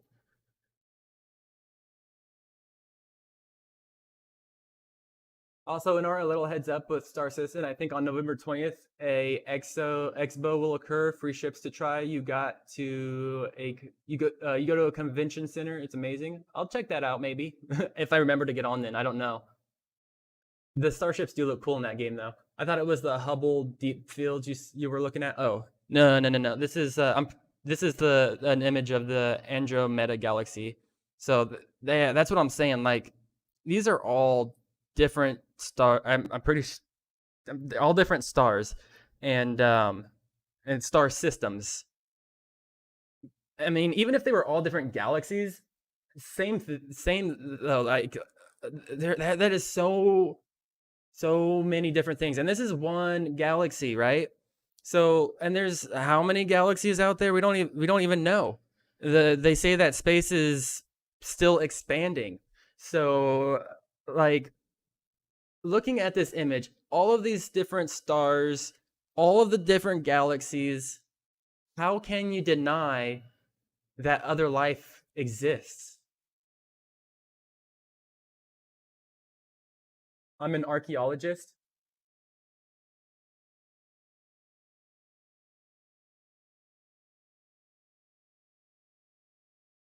That's correct. Just put it together faster. Andromeda and Andromeda. I still don't know. About 200 billion galaxies. Yeah, Jesus, that is crazy. Um, all right, Glue. Do you have any proof of this? Um, of this alien being found in Egypt? There have been elongated skulls discovered. Um,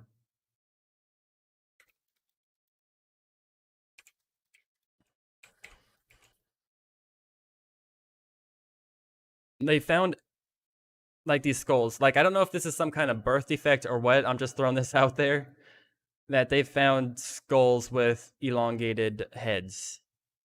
But this could be something, I don't know, maybe some sort of maybe it's a birth defect, or maybe some kind of ancient civilization did something to their heads to make it bigger, because there's a civilization today. I don't know if you were to call it a civilization, maybe a tribe that still puts rings around their neck because they see this as beauty. So they put rings around their neck. I think they start this as a child to like make their neck longer, and so they put it around their neck up to their jawline, and they add more and more over time to make their neck grow longer and longer.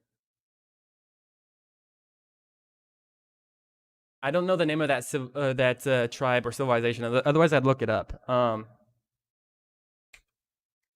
Let's try elongated neck. Yeah. See, this is what I'm talking about. This is what they do.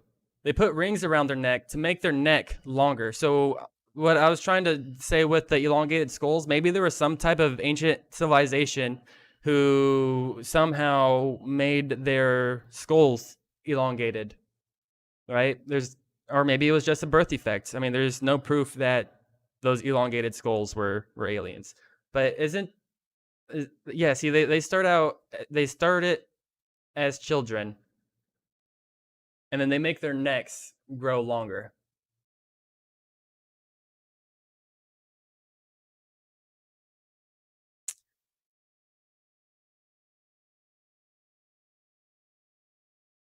Oh, I think she just has a naturally long neck.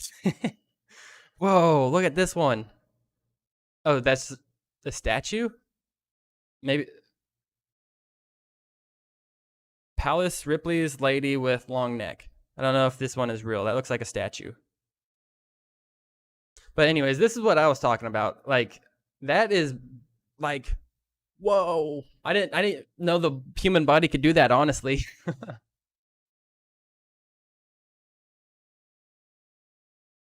I want to save this page. How do I do that on the Brave thing?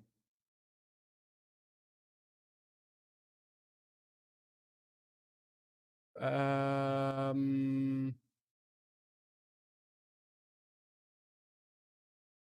bookmark. This image I mean you zoom in and I mean all you're going to see is a bunch of specks, but it's just mind-blowing to me.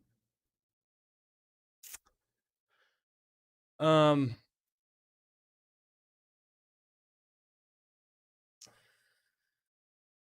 the great filter. Let's Okay, so we've gone over lucid dreaming, we've gone over ghosts, Nikola Tesla, the Fritz Haber, the great filter of life, which is what we're on right now. We have not gone over time travel yet. We've gone over aliens, UFOs. I've told my UFO story. Before we get to time travel or talk more about our oceans, what about the idea of God or gods or mythology gods? What or and furthering that on, what about where we came from? We're this is I don't know how to start this conversation.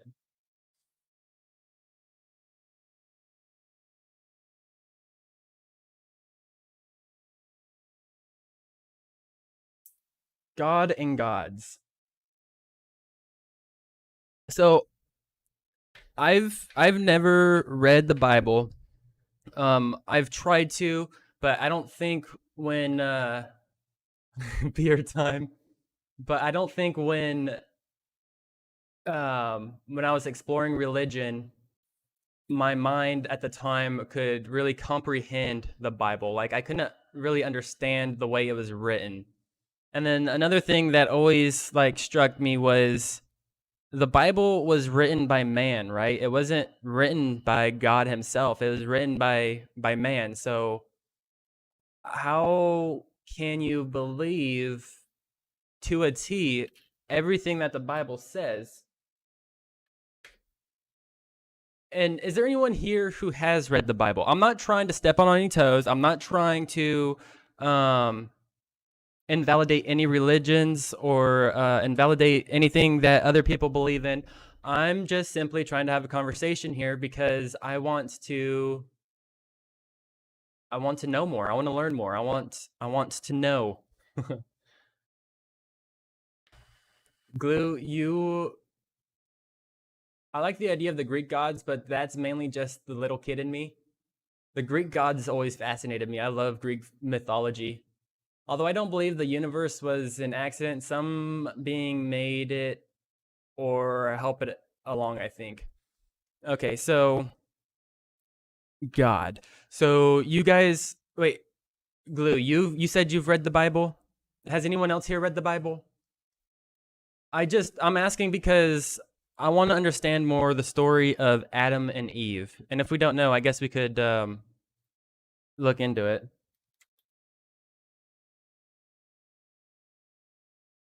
Because from just knowledge I've been told or whatever, um, or information that I've been told, I remember reading the story of Adam and Eve when I was a little kid, but I don't really remember it anymore.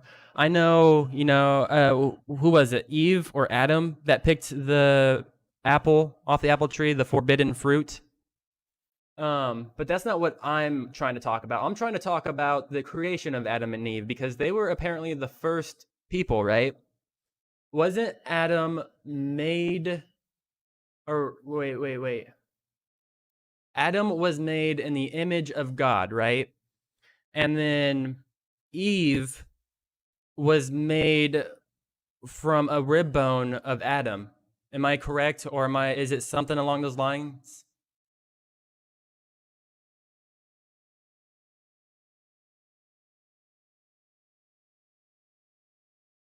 I think the Bible is just a made up fiction changed to suit what people want to believe over the ages. I forget what it was. I'm pretty sure there was something that was removed from the original texts of the Bible a long time ago, a really long time ago. I can't remember where I read it, what it was I read. For whatever reason, I just remember shit was taken out of the Bible a long time ago when it wasn't in the English language, when it was translated. They took out a bunch of stuff that could have been useful knowledge today, probably. I think. Can I host you so you could speak? Adam made from dust, and Eve from rib of Adam. Okay, so Eve was made from the rib of Adam. If you think about it, that sounds like genetic manipulation, right? That sounds very that sounds what am I trying to say? Intellectual. That sounds like a very intelligent being able to genetically modify another human being from a rib bone of a person that they have already created. And Adam being made in the image of God. So Adam's made, right? And then they look up to their creationists or their creation. Yeah, they're creationists, right? They would look at their creationist as a god, wouldn't they? So is it indeed possible that God was in fact some type of alien? Could this God be an alien or, a different type of species or whatever that created man and then genetically modified their first prototype or whatever to make Eve? What are your guys' thoughts on that? Why you guys tell me your thoughts on that? I'll be right back.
Okay.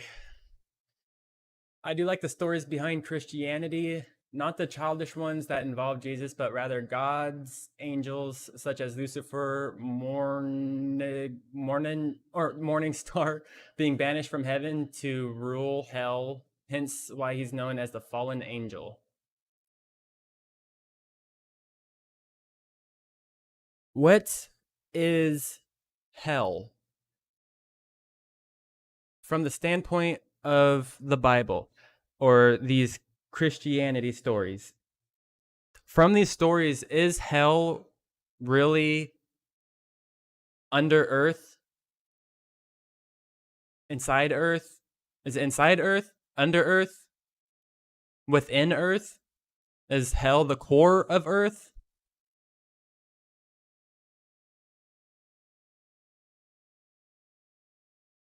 Where'd my phone go?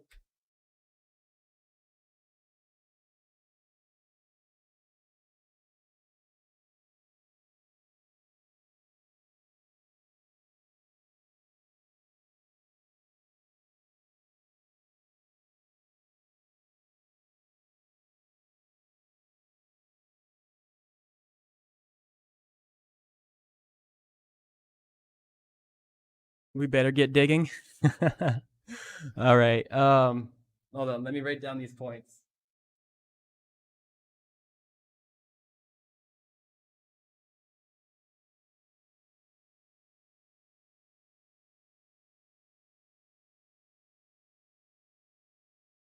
Because heaven or heavens, the gods would look down from the heavens on these civilizations or whatever. If we're talking about Greek mythology or whatever, it's always the gods are looking down from the heavens, right? And if they're looking down from the heavens is in the sky. What else could that suggest? All right, so where from Christian stories is hell located? I don't know how to Google. Where is hell located? Bible knowledge. One question that we keep getting coming through our website is on hell, and especially where is it or where it may be located. Many people have asked us if the Bible gives us any type of indication of where hell may actually be located. Excuse me. After reviewing all of the verses on hell, I believe the Bible is giving us major clues as to where hell may be located at. For those of you who are interested in this technical question, I thought I would draw up this article for all of you so you can see the specific verses from our Bible that are giving us these major clues. As you look at these specific verses, notice that every time heaven is mentioned in the Bible, it is being referenced as being up from our earth. And every time hell is being mentioned, it is being referred to as being down from our earth. Being down from our earth tells me that hell is literally underneath our earth and possibly located right in the center of our earth. Okay, so it could either be underneath our earth or in the center of our earth.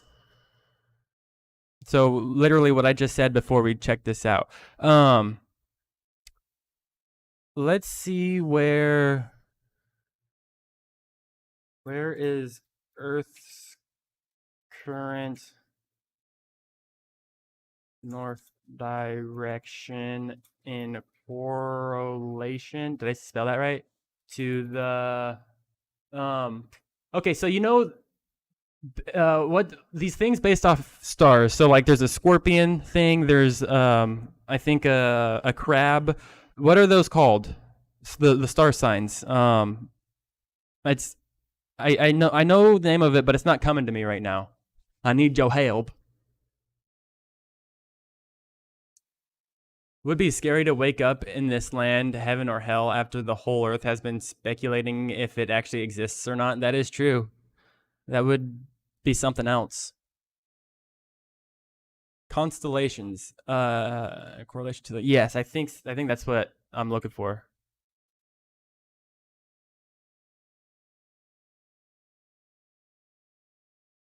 Map of our current sky. So what I'm trying to look up right now, because I was looking up I really like researching ancient Egypt, and one thing I was watching, I think last night or the night before, was the base pyramid and its height multiplied by a number. I don't remember where that number came from, but it wasn't just some random ass number. Anyways, it gave the circumference of the Earth, and multiplied by that same number, the Earth could fit inside of the pyramid, and then it also gave frick, I don't know.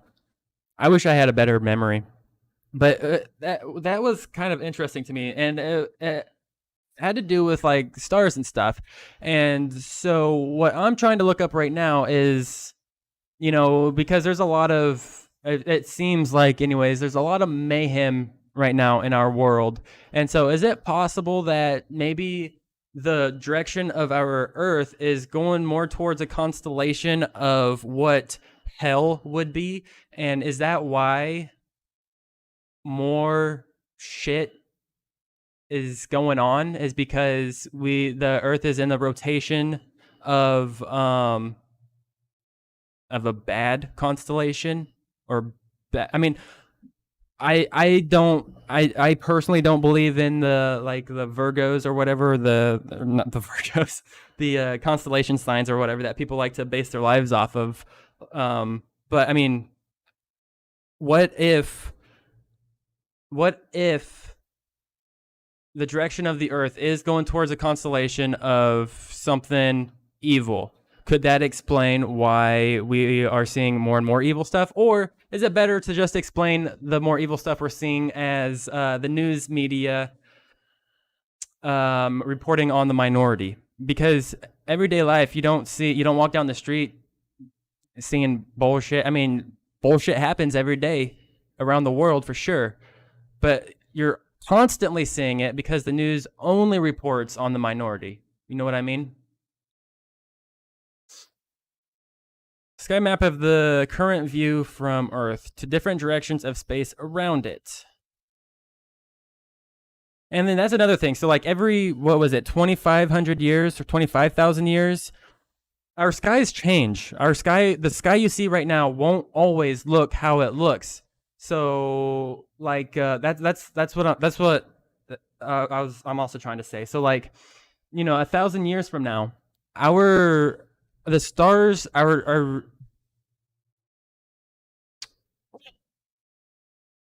the sky's gonna change. Jaden, welcome, buddy. It's good to see you. Welcome. The pyramids are overthought, I think. I honestly just think they built them for a show of power of the pharaohs. How did they build them, though? They say they built them with stone, with fucking brick and chisel, or hammer and chisel. There is absolutely no way that it was created with stone and chisel. There's just no way. Signs of advanced.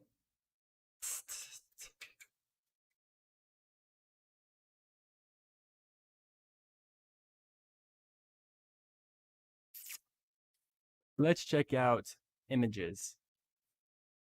Okay, so like, okay, that's a small image. Let's look at something bigger. And it's not just ancient Egypt, all right? Like Machu Picchu, I think is what it's called. The walls there are so well put together that you cannot slide a razor blade between them. You can't put a piece of paper between them because they are fit together perfectly. And these rocks that this wall is made out of each rock weighs tons of pounds. It's insane. Like today's machinery would have a hard time doing. Here's a hieroglyph that looks like a helicopter, some spacecraft. And these ones are like they're saying that these were possibly light bulbs. Anyways, I want to show you some like advanced shit from the stones and stuff. I guess these drill holes. I mean, it's a small image, but look, how can you make that smooth of a hole in? Well, I mean, what would this would either be like granite or I don't know, some kind of hard rock. How can you make that smooth of a hole with hammer and chisel? There's just no way. And another thing about the pyramids, actually, it's even in mainstream archaeological archives or whatever. The mainstream even says that slaves did not build the pyramids. Actually, it's not that. It's they were paid workers, and the workers were so like the workers were paid to build the pyramids, and they even got their own tombs and stuff. They were like well respected for building the pyramids, and I think that they are saying this now because of texts that were discovered. And sorry, Jaden. So this is obviously not a normal stream that I do.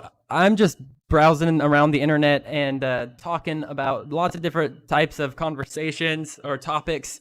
And so if you've got a topic that intrigues you, that you would like to throw into the mix, send it my way and we can talk about it. there's cuts in stone that are perfect 90-degree angles, and they lead us to believe the slaves, or used to lead us to believe that slaves with hammer and chisel were forced to cut these. I say bullshit. There's no way. There's no way. Okay, hold up. Let's see.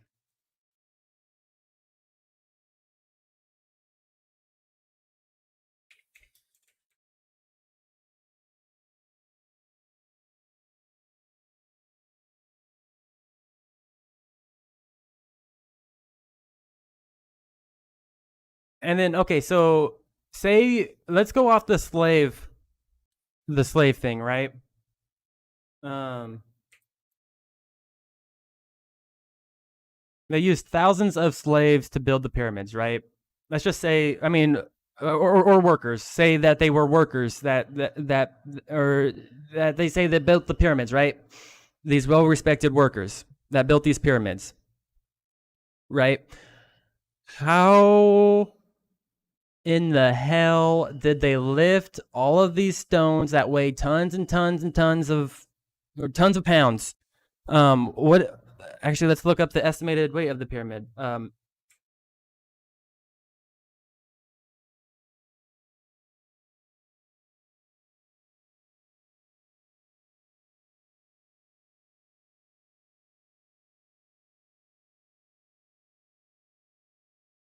Like, so how did they lift them in place back in ancient times when they're supposed to be using stone or hammer and chisel to cut out the rock? Did they lift them up over their shoulders? Fuck no, they didn't. There's no way that they could have. Um, how much does the Pyramid of Giza weigh? The Pyramid of Giza weighs about 5.75 million tons. This weight is made up of about 2.3 million blocks of stone that weighs about 2,267 metric tons, or 2.3 metric tons. So 2.3 tons of stone laid in place. And then not only that, but um the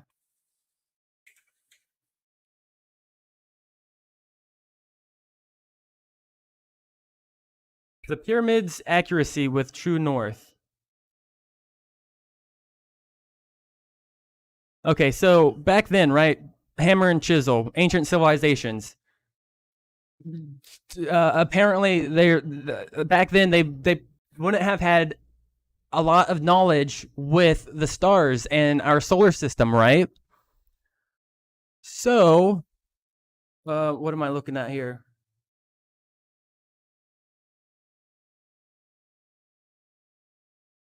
What's really interesting is how well they are aligned with true north. They're like, it's like a fraction of a degree off or something like that. How did they know to build it like that? To true north, which would be the North Star, like, I don't know. The pyramids obviously are a really fascinating subject to me.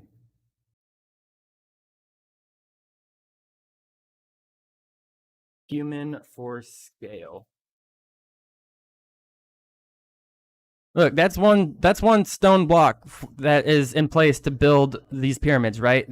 That look how freaking tall they are. This is just to give you like a scale for reference, basically, of how massive these buildings are. Did you know that the ancient pyramids were the biggest buildings ever constructed on Earth up until the Eiffel Tower was constructed?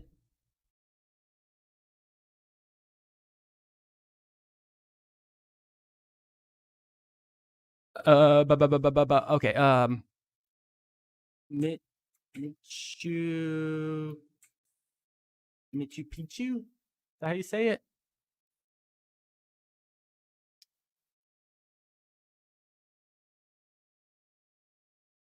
Let's look at this then. Hold up. Not what I'm looking for. Why is Machu Picchu coming to my mind? Is it this place?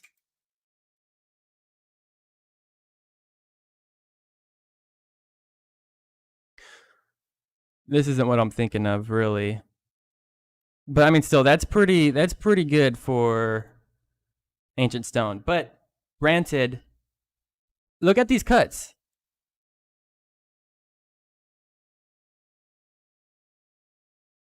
You're saying that in solid stone, you could make perfect 90-degree angle cuts with hammer and chisel? There's no way. And then another thing is, the pyramids of Giza in Egypt were ancient, right? The Aztec pyramids were also ancient. They were on opposite sides of the world, never interconnected with each other, but they both somehow knew how to build pyramids. That's kind of intriguing to me. These aren't maybe. I think there's. I mean, look at that. I mean, obviously you could fit like a razor blade between that, but there are walls here at this site where you cannot. They're so perfectly fit together that you cannot fit a razor blade between the bricks or a piece of paper.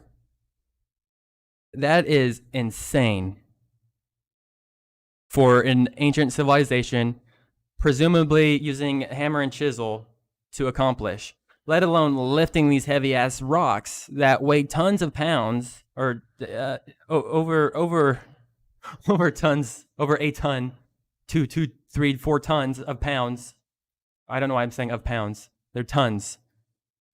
I don't. All right, let's look into this. Cutting a perfect 90-degree angle with primitive tools. Let's see if this is possible. Let's see if there's a video of it. The secret formula for making perfect miter cuts with what? How to cut perfect miters every time. No more ugly gaps. Literally, I said with primitive tools.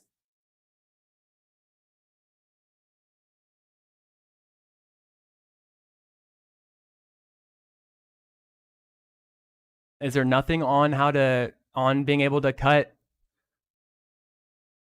90-degree angles with primitive tools? Cutting a perfect 90-degree angle. How about in stone with primitive tools?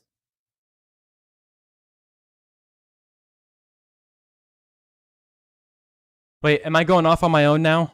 Am I talking to myself? Are you guys still here? I'm sorry.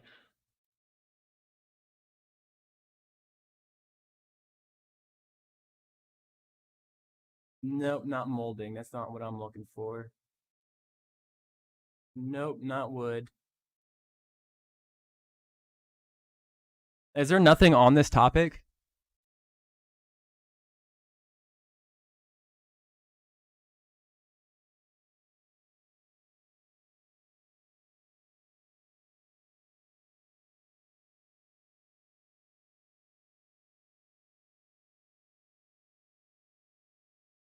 I don't think there's nothing here.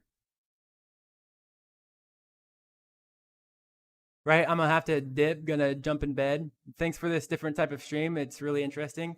Already for sure, Cuppa. Thank you for hanging out, man. It was definitely really interesting, and it's been a lot of fun. I've had a lot of fun talking about these different topics. So thank you so much for hanging out and bringing new topics I haven't even heard of really to the table.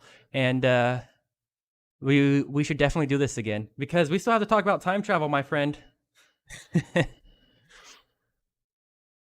I don't see nothing on cutting perfect 90-degree angles in stone with primitive tools.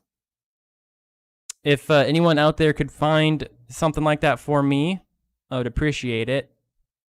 And then we could put an end to that, and then I could stop thinking that it is so spectacular that they accomplished that.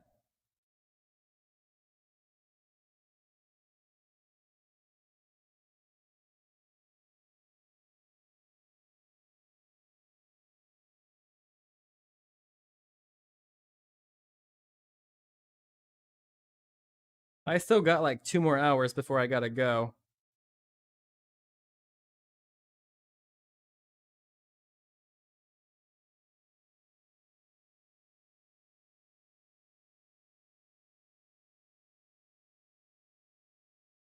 Just over an hour actually. That'll be a while. Time travel is just a mind fuck. Or the theory of it, you should say. Well, definitely. I we could get into that right now if you're staying up a little bit longer. Close this.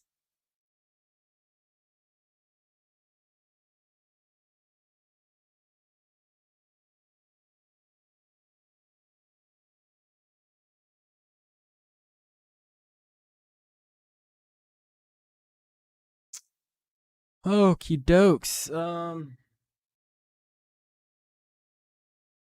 Oh.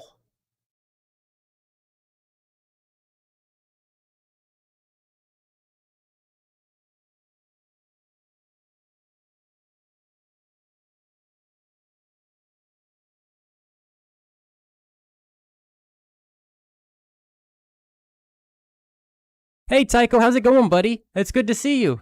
Um, I'm actually doing a different type of stream today where I'm browsing the internet and talking about random different subjects of different stuff. So far, we've gone over lucid dreaming, ghosts, Nikola Tesla, Fritz Haber, the great filter of life, which is a paradox, time travel, or we haven't gone over time travel yet.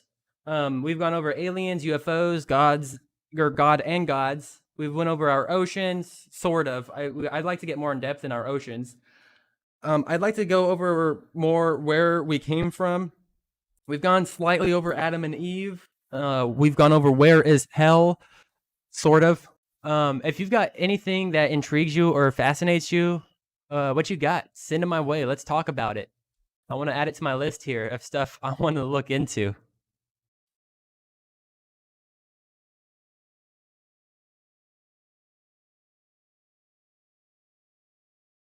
Pretty much midnight for me. I gotta be fresh for school. All right, Cuppa, for sure, buddy. Thank you so much for hanging out, man. It was for real. It was a pleasure having you here today, and I hope you have a wonderful night and a good day at school tomorrow, buddy. We'll catch you later. You have to think about it. Okay, well, I am stuck on a transition right now. We were just actually. What are your thoughts on the pyramids? The pyramids in Egypt. Your thoughts on ancient Egypt and the pyramids?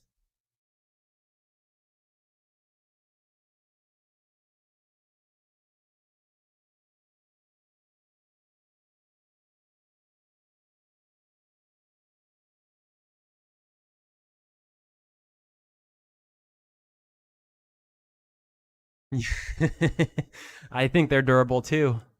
Um, do you think do you think thousands of slaves built the pyramid with hammer and chisel?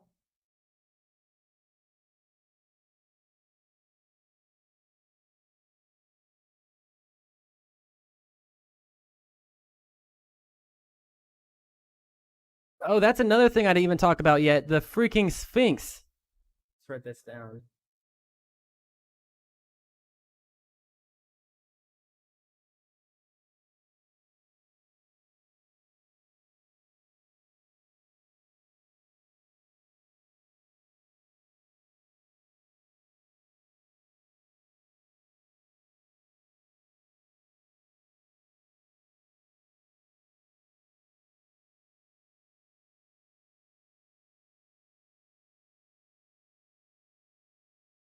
So the Sphinx, there is evidence of water erosion on the Sphinx, and they say, let's see, let's look this up first. When was the Sphinx? That's, how do you spell Sphinx? Is it PH? Sphinx built. The Great Sphinx of Giza, commonly referred to as the Sphinx of Giza or just the Sphinx, is a limestone statue of a reclining sphinx. A mythical creature with the body of a lion and the head of a human. Facing directly from west to east, it stands on the Giza Plateau on the west bank of the Nile in Giza.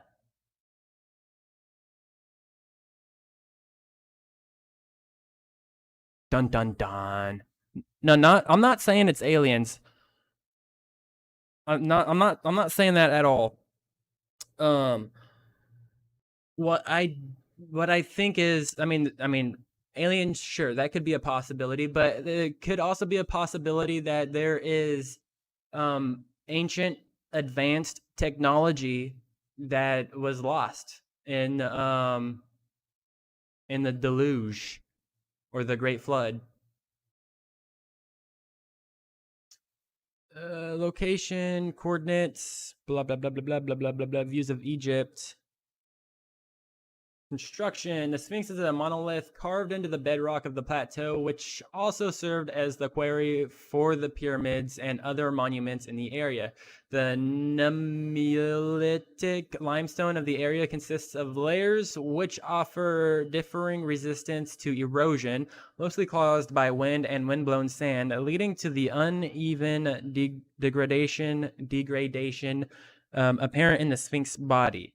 The lowest part of the body includes the legs is solid rock. The body of the animal up to its neck is fashioned from softer layers that have suffered considerable disintegration. The layer in which the head was sculpted is much harder. A number of dead-end shafts are known to exist within and below the body of the Great Sphinx, most likely dug by treasure hunters and tomb robbers. Prior to 1925, a large gaping shaft similar to these exists on the top of the Sphinx head. It is believed to have possibly been an anchoring point for a sculpted crown or headdress added during the period of the New Kingdom. Okay, so do they not know when it was constructed? Anyways, there is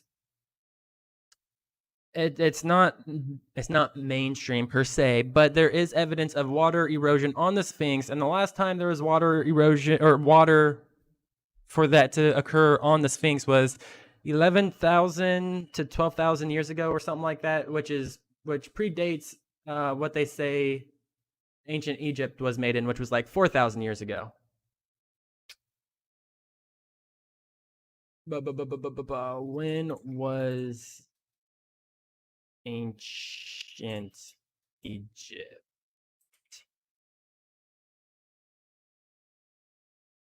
Sure, we'll just go with that, I suppose.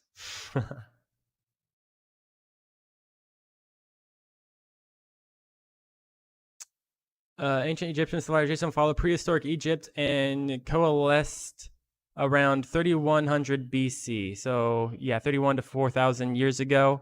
But if the water erosion is true, then, I mean, that puts ancient civilizations like way further than what we currently think or what is currently taught.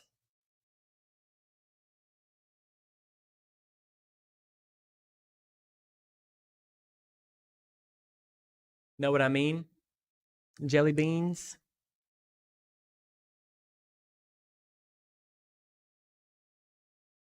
What would be a fun topic to talk about and dive into? Do you know any good paradoxes?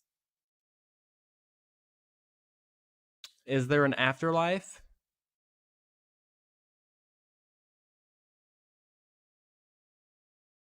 What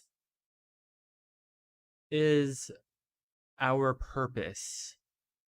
Ooh, these are all good questions / topics.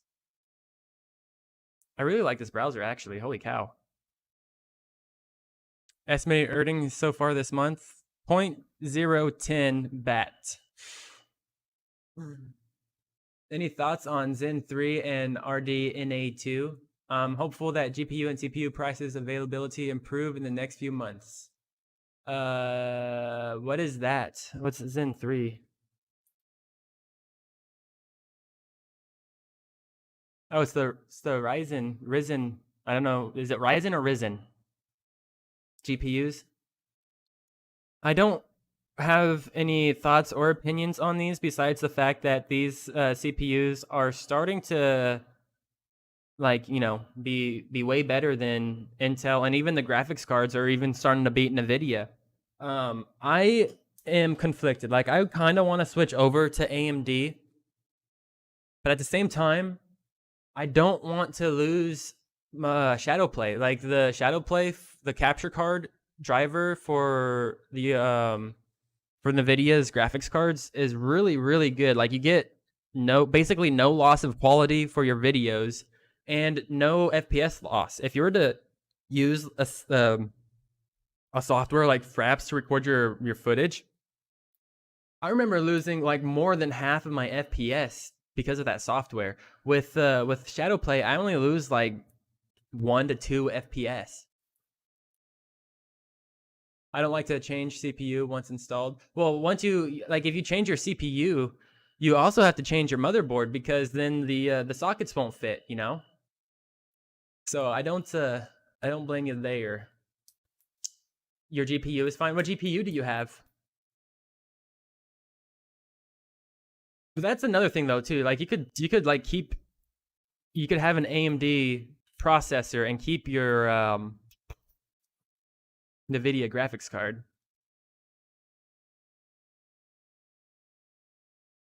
Interesting.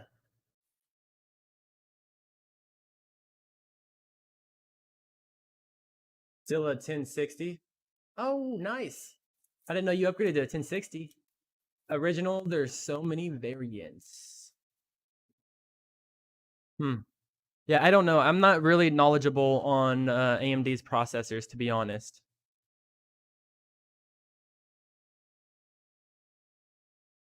You got it a March 2017? Nice. I got my graphics card February of 2020. Which actually, let's check. Is the 3090 in stock?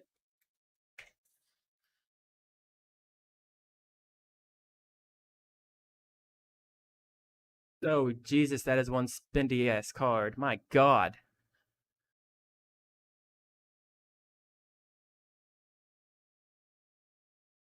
From Best Buy?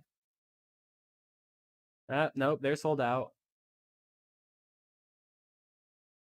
If I could get the Founders Edition from Best Buy, that is perfect because I've got the warranty on this card, so I could churn this card in at any point within this year and next year for my full price back, or I could switch it in for a different card. And what my plan is, I'm gonna switch this in for the 3090 and just pay the difference. Oh, you lucked out if you bought it right before the big mining craze. Damn. Wishy, how's it going? Welcome to the stream. Thank you so much for stopping by and checking it out. I do appreciate it. Just so you are warned, this stream is not a typical stream I do, but I wanted to get deep in conversations and different topics of various things. So if you've got anything that really intrigues you or interests you or something that is thought-provoking, lay it on me. Let's talk about it. It's good to see you, though, for real. Welcome, welcome. Yeah, usually I play video games or something, but I wanted to do something different today. So far, I mean, we've gone over all these topics, but we've gone kind of deep in some of them, but I want to go in like deep conversations, if you know what I mean. So here's what we talked about so far on this stream. We've talked about lucid dreaming. We've talked about ghosts. We've talked a little tiny bit about Nikola Tesla. We've talked about Fritz Haber, the great filter of life, which is a paradox. We've talked about aliens, UFOs, a little bit about God and gods. We've talked a little bit about our oceans and how crazy it is that there's still 80 to 90%, or I think over 80% of our oceans is still undiscovered. We've talked slightly about where we came from. We've talked a little bit about Adam and Eve. We've talked about where is hell, which where still don't know where it's at. We've talked a bit about the ancient pyramids and a little bit about the Sphinx and stuff. So if you've got anything that really interests you, let's hear it. Like for me, for example, I really like talking about ancient Egypt. I like talking about the ancient pyramids, the Sphinx, or any ancient cities. Lucid dreaming was really interesting to talk about.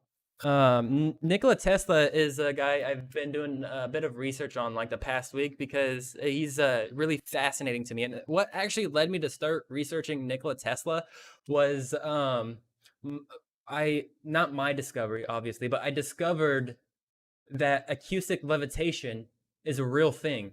Have you ever heard of acoustic levitation? Do you know what it is? What about you, Tycho? Do you know what acoustic levitation is?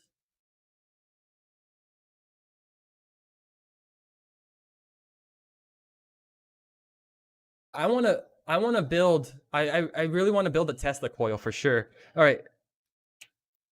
Acoustic levitation. Wait, did I spell that right?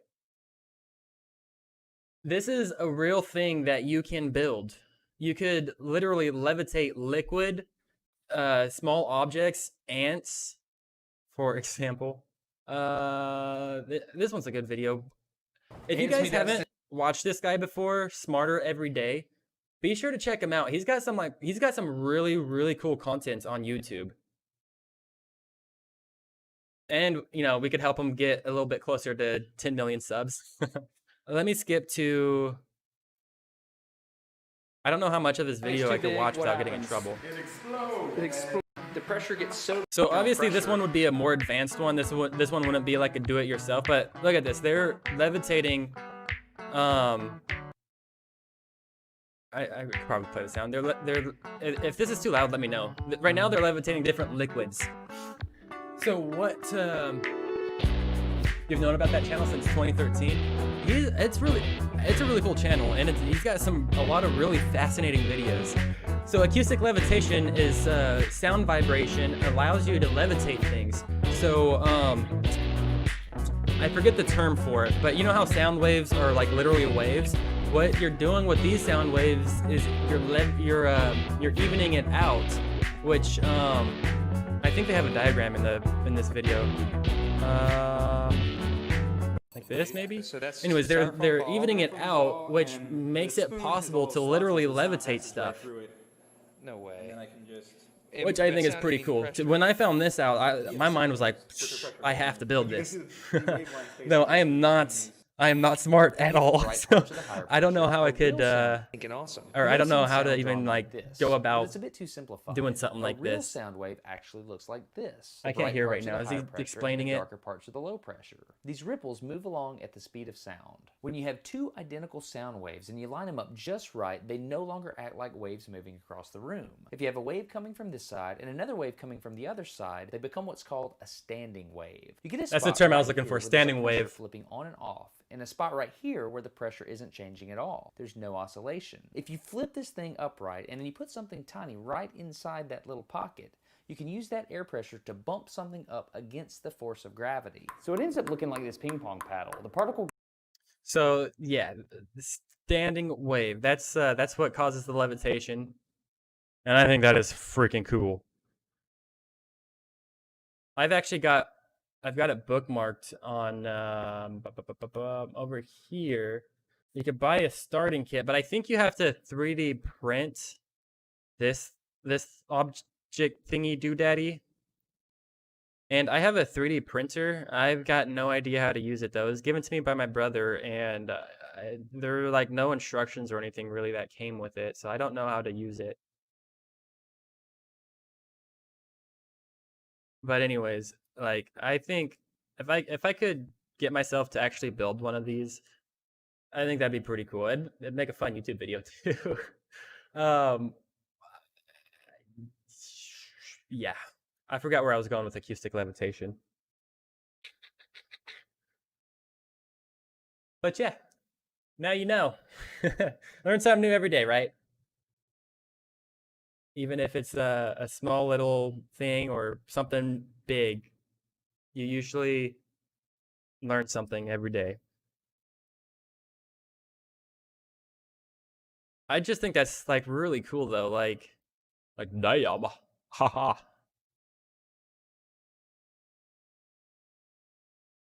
They've even levitated like ants and bugs before.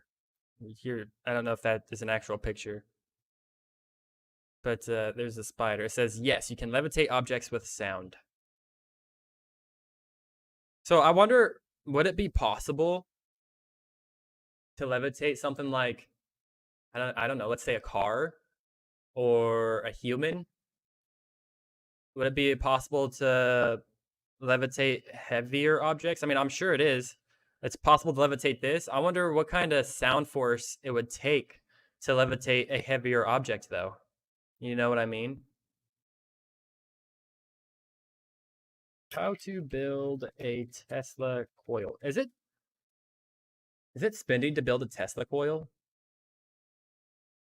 So the Tesla coil that you could build, right? Something like this. You could like put your finger near it and then the electricity will touch your finger, right? Kind of like a lightning strike, but not really. It doesn't hurt or nothing.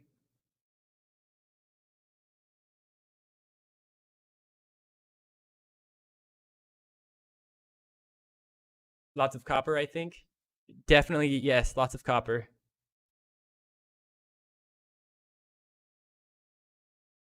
That's pretty cool.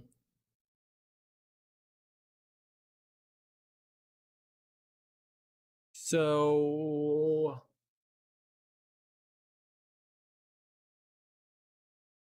Nikola Tesla had a patent that basically in this patent he was going to build generators that would give free electricity to the entire world.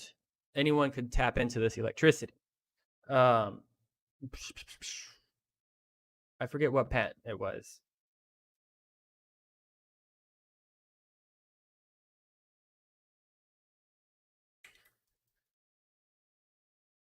Electricity.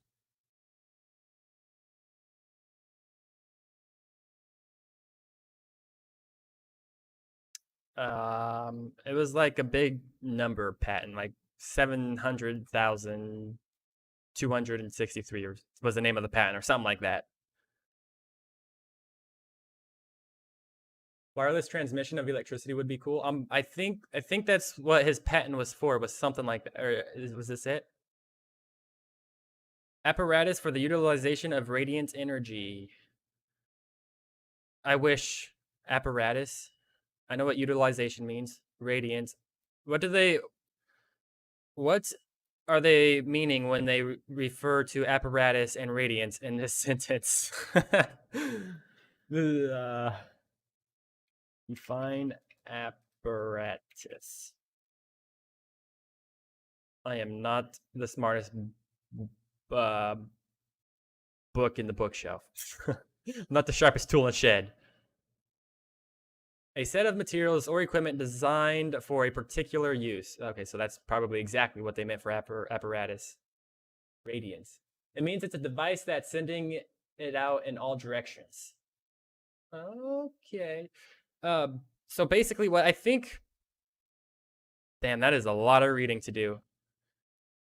What I think the gist of this concept, though, was these generators would pull in electricity from Earth's, I don't know, electromagnetic sphere or whatever, and basically generate an unlimited amount of energy for free. I mean, I'm sure it wouldn't be for free. I'm sure if they did end up doing this, that they would find some way to make you pay for it.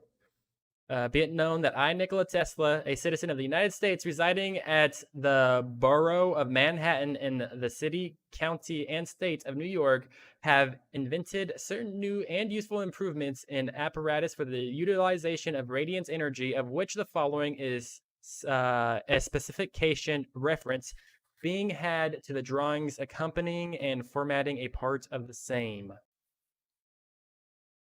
I'm not going to read all this right now. In my own time, though, I probably would.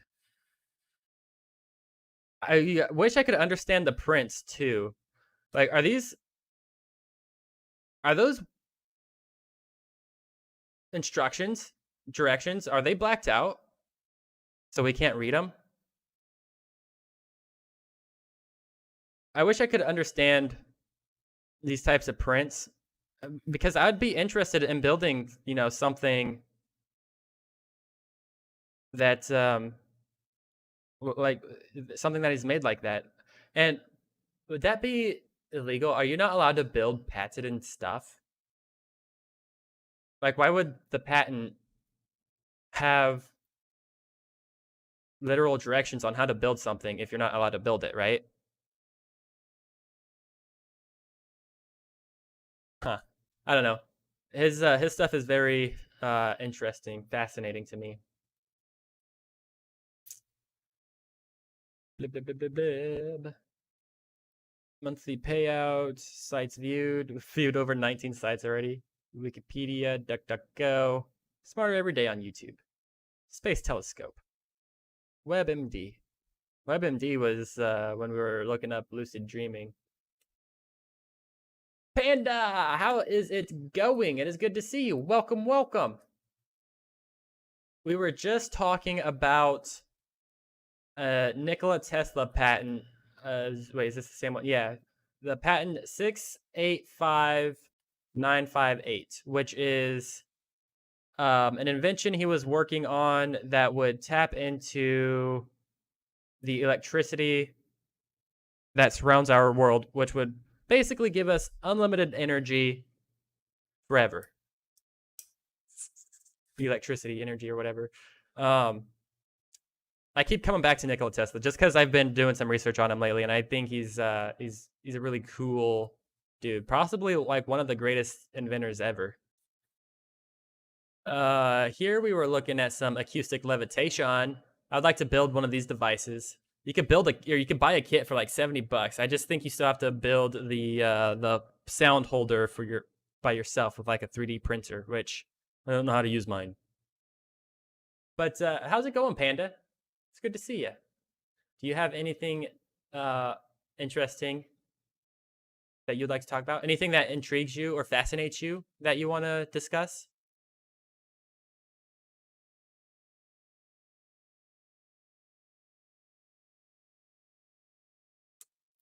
I would like to build the acoustic levitator. I think that'd be freaking cool. I also want to build a Tesla coil. I think that'd be kind of cool too. I think it'd be more feasible for me right now to build a Tesla coil. Crypto.com, Binance. What the hell is Binance? Oh, buy crypto. You can buy cryptocurrency on your main page of Brave. I love it. Gemini. Wait, I've heard of this, I think. Purchase and trade with Gemini. Oh, yes.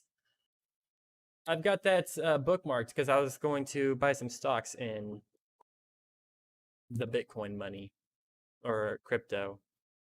But apparently, I don't know. I don't know. It's going good. Nothing I can think of off the top of my head. How are you doing? I am doing fantastic. This stream has been really, really interesting up to this point. I'm starting to run out of stuff, but also because there's not a whole lot of people here right now to talk and carry on conversation. But we've had some interesting discussions in this stream, and I'd love to have more interesting conversations. Maybe I should schedule a stream like this to have a bunch of people come in. Hopefully, um, yeah, I think that'd be a lot of fun. It'd be a lot more fun with what it says right now. I've got 3 viewers. That's I think I'm starting to maybe get boring with my topics. I don't know. What the heck?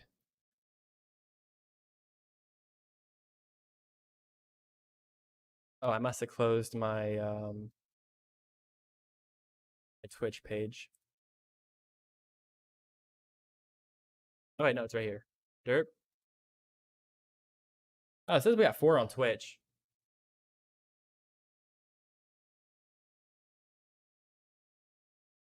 Hoverboard sounds fun, although I'd probably just eat dirt if I tried to use one. If there's advancements with acoustic levitation, maybe it'd be possible to make a hoverboard with acoustic levitation. That would be a trip. I'd like to at least learn how to use crypto. It was neat paying for stuff by just waving my phone at the register. I've never done that yet. I think that would be kind of cool. Um, wasn't there like when that first started happening? Wasn't there like a device you used to plug in to swipe against the register? Now you could probably just do it with your phone or something, or you could just scan a QR code or some shit.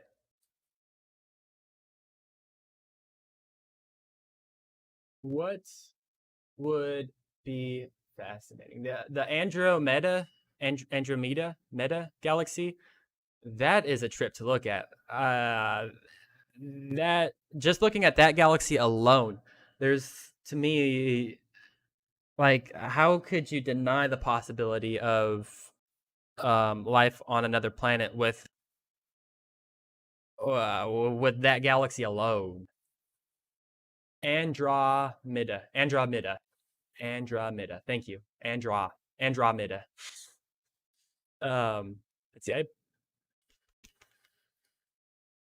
Here, let's go back to this image. This is the Androm. By the way, streaming here, welcome back, buddy. It is good to see you again. And I don't know if you came here from Discord or not, but this is obviously not a typical stream that I've done before.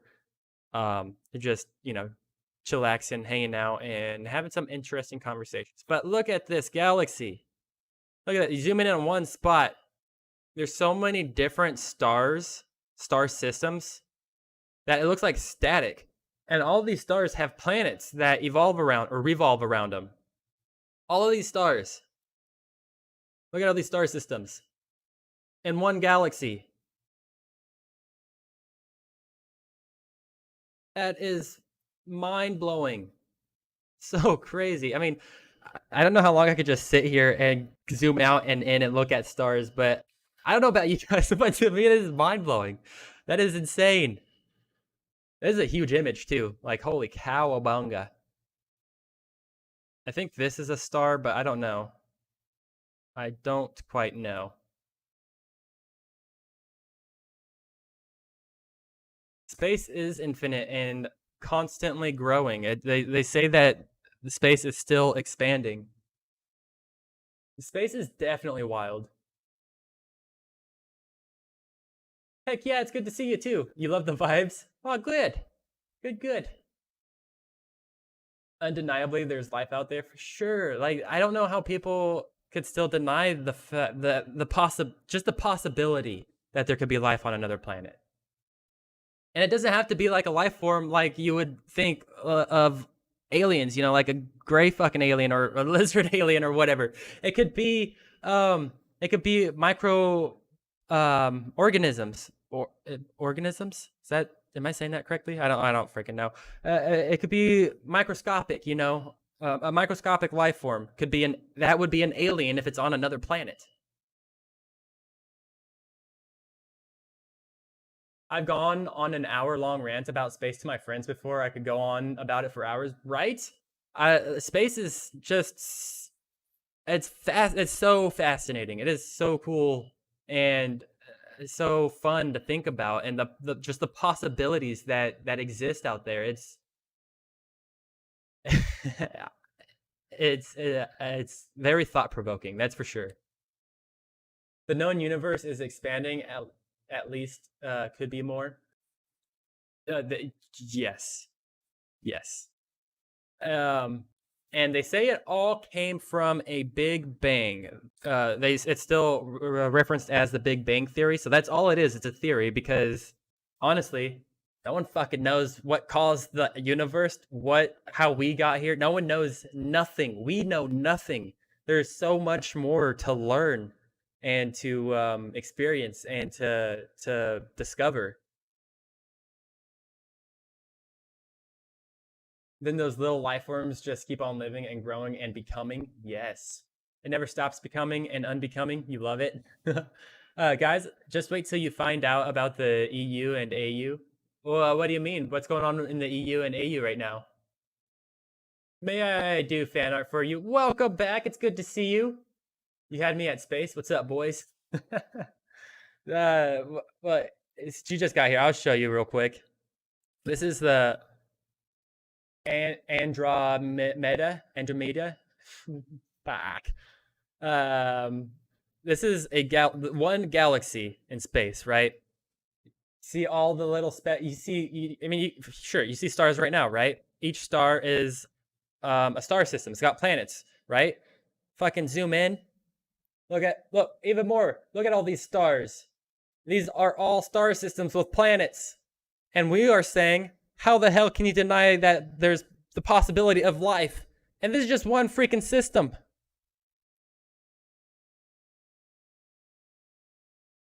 Right?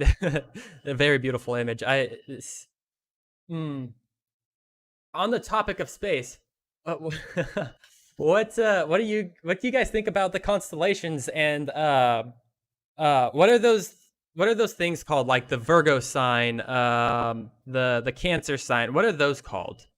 I can't think of the name or term used for those.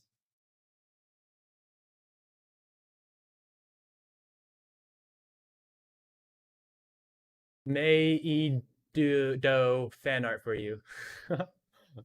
May I do fan art for you. May you do fan art for you. What? The topic of probable yet unconfirmed alien life is called the Fermi paradox. If you ever wanted a detailed podcast that cover it, I'd recommend the YouTube channel Isaac Arthur. I am going to look that up right now.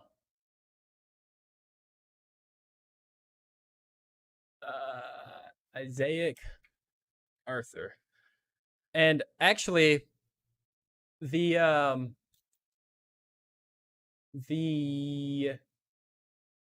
Fermi paradox actually ties into the great filter of life paradox. So let's go back to that.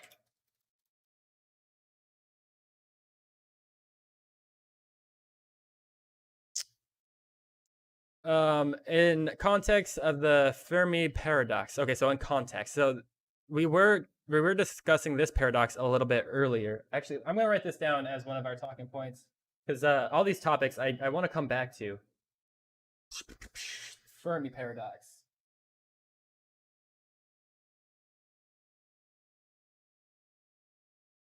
Basically what this is like how I already forgot, honestly. Oh God.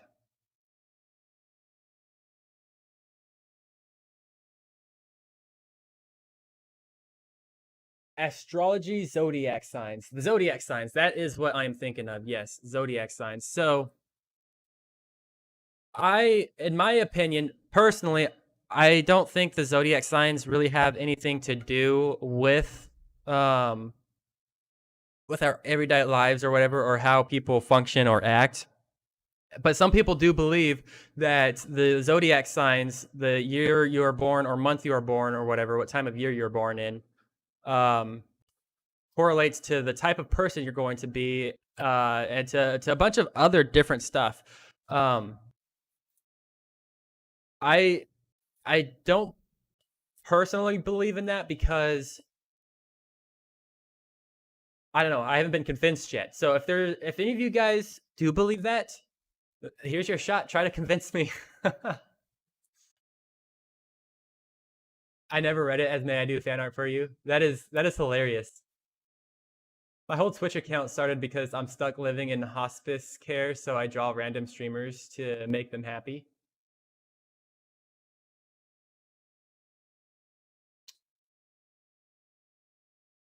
So that's your job? You're in hospice care?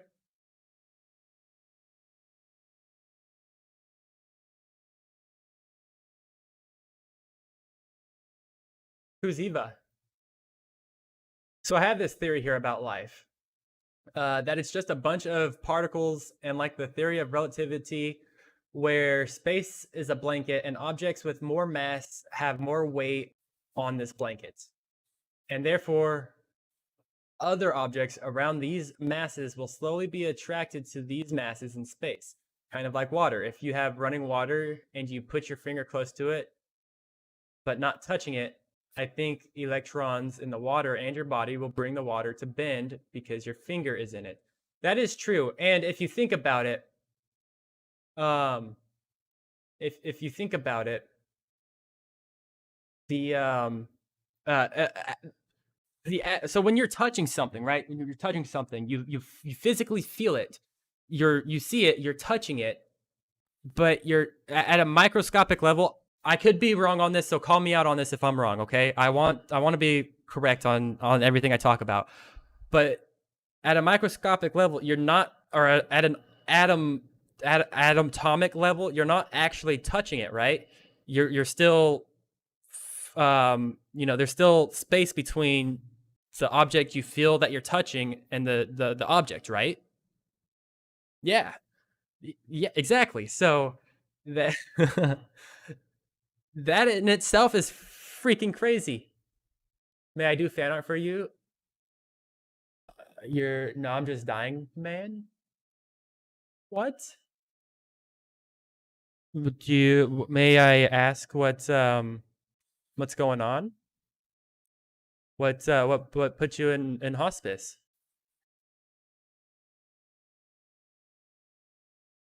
Close proximity with that. Planets and specks in space attract other spaces to form slightly larger specks, and before you know it, if the right specks are brought together, they can bring together the building blocks of life together. So we're sort of like waterbenders. Yes. I am not the avatar, but I am a waterbender. It's kind of like these I don't know how to say this. Leidian frost effects. Maybe misspelled it, but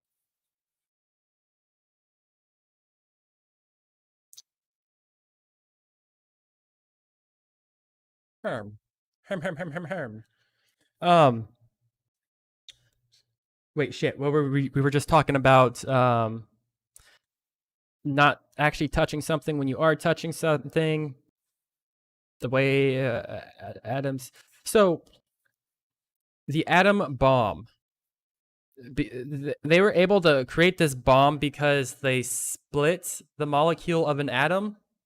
Is that what happened?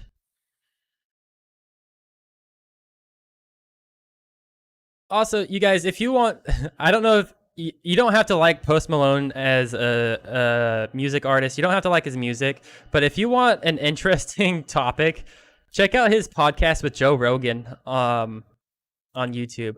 But if you don't care for Post Malone at all, you're not interested, I do highly suggest checking out his podcast with Graham Hancock. Any podcast that you see with Joe Rogan and Graham Hancock or Randall Carlson is severe. you are going to be prepared to have your mind blown. They go over topics that is, I could rewatch these podcasts over and over again. They're just so fascinating to watch. There's a picture I want to show you. I think it's from this podcast here. Is this it? No, that's not it. That's not it. I don't know. I'm still holding my hand up. I saw a picture. No, that's definitely not it. I don't think it was. Maybe it wasn't this. I don't think it was this podcast specifically. Um, proof of huge flood. There's an image that was shown on that podcast that is just mind blowing. That you look at the image and you're just like, damn, there is no way a flood did not cause this kind of damage. I'm not gonna be able to find it right now. I'd have to go through the podcast. I don't know which one it is, so I'm not gonna do that right now. But it is proof of huge. Maybe Randall Carlson.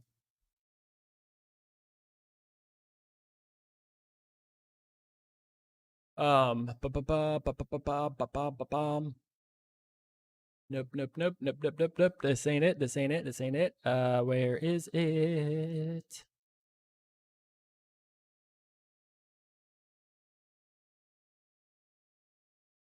Randall Carlson. I don't know. What if we just looked up Randall Carlson? Did I not spell his name right? Randall Carl. I don't know why it's showing up with the red lines or whatever. But anyways, what Randall Carson's on about is the Ice Age, right? Is this it? I don't know if this is it.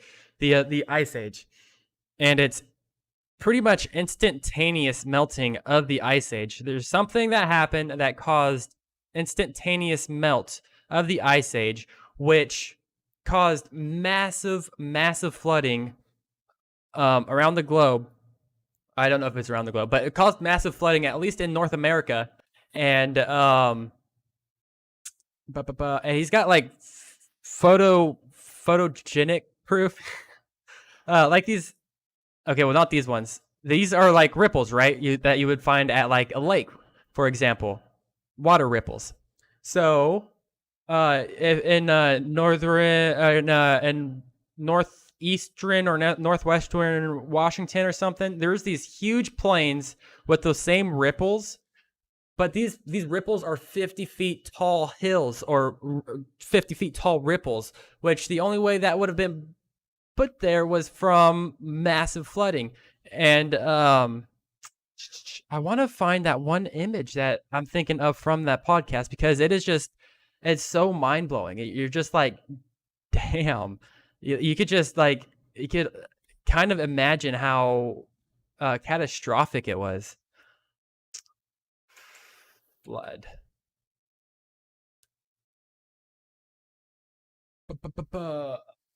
So I was born with a heart condition. My body can't handle another heart transplant. So my mom and I agree hospice care was the right choice from here. Don't worry about it too much. I've made my peace. I'm just here to draw and make people smile. I've got you two on the list. I'm so sorry to hear that, and that's I don't know what to say. I wish there could be something to be done. Is it okay if I ask you how old you are? The flood, like Halo, the Great Deluge flood. Oh, this is the image. Look at this. Look at this. This is wild. There used to be a massive river here, right? Look how destructive and catastrophic this would have been. This is just so crazy. So the lead-in frost effect is visible when you heat the stove to high temperatures and then say you drop water on the stove. What does the water do? It dances on the surface. It doesn't immediately evaporate, even though that is what it should do. The reason being is that the temperatures are so vastly different. The drop of water doesn't have enough time to change temperatures, and I believe it traps the air in between the water and the hot stove. And so because the temperatures are so they won't be able to merge. I don't know. It's weird, but like if you threw your hand in a vat of liquid nitrogen really fast and pulled it out really fast, your hand wouldn't freeze because of the lenient frost effect. That's like the thing where you never touch anything because there's always atoms in between your body and anything else, you know? I want to write this down. I want to look into this. Um, what'd you say it was? The lead-in? Leid.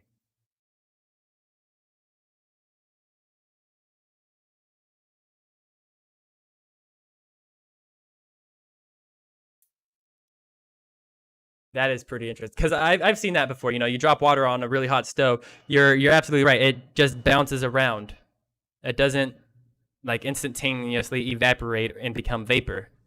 So, or like when you toss boiling water on a freezing day. That what that I've that's got me stooped. Um, those videos of throwing boiling water on a cold day. Boiling water, cold day. It's like, what's that? Instant ice?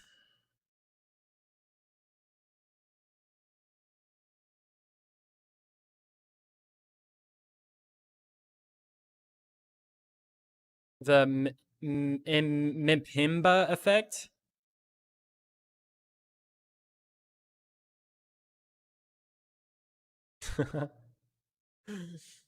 Whatever it is, though, that is pretty freaking cool.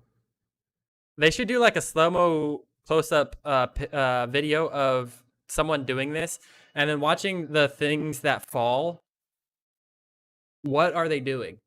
Are they doing the exact same thing that would be happening on the stove? Are they vibrating and bouncing around really fast as they're falling through the air?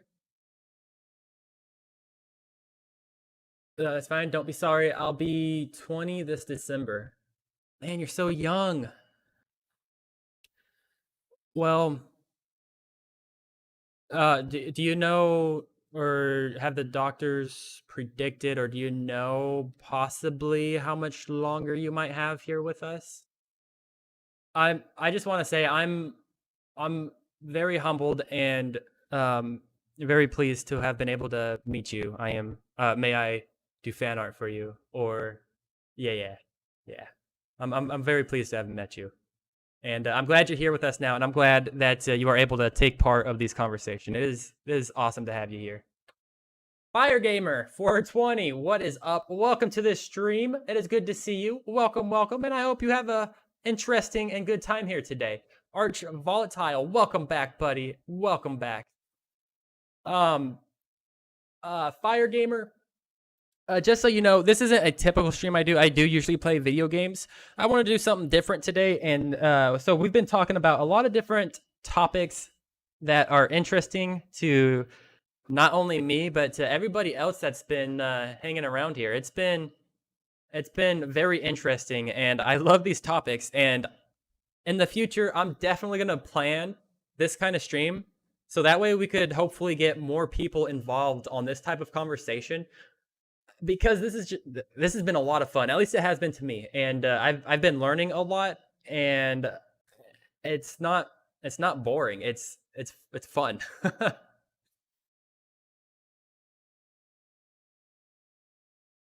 The temperatures are so fucking volatile.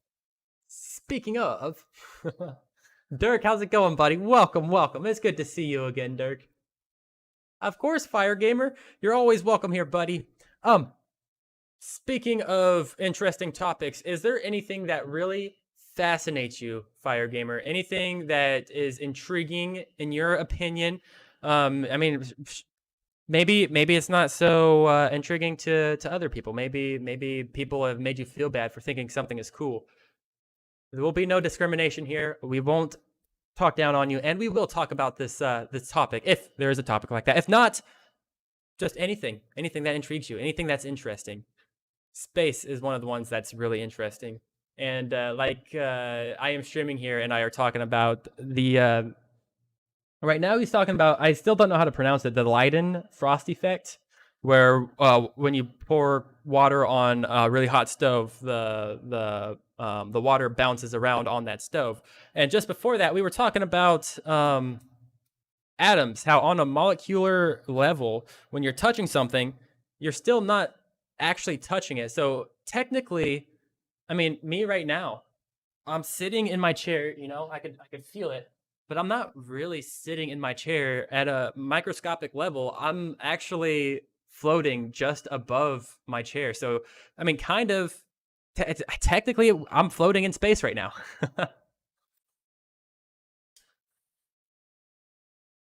My heart doctor believes I have at most a year, but that was a few months ago. Have you looked into Newton's law of motion? Oh, I want to write this down.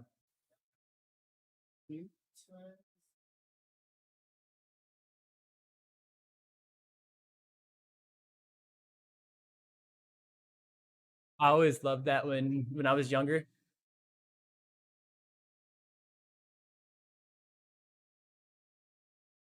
Um, let's look this up.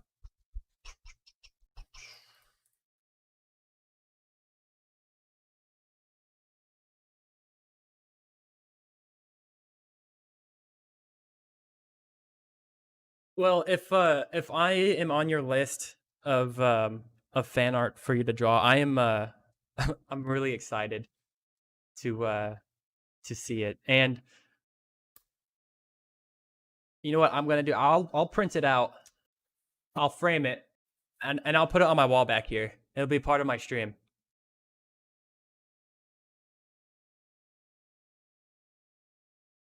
I'm the first streamer you've ever watched. Made my account a month ago, but first time on here. Well, heck yeah! I'm very Thank you so much for checking me out for having me be your first streamer. That's very kind of you. Thank you for stopping by. So yeah. So like I said though, Fire, this isn't a typical stream. I do want to do more streams like this in the future because this is a lot of fun and really informative, and just I get to talk with you guys on a bunch of different subjects, and it's been a lot of fun, and I've loved this stream so far. So I definitely want to plan this again in the future, and schedule it that way. We could hopefully get more people in on this conversation next time. The more people we have, talking about these subjects, I think the more fun it will be, honestly.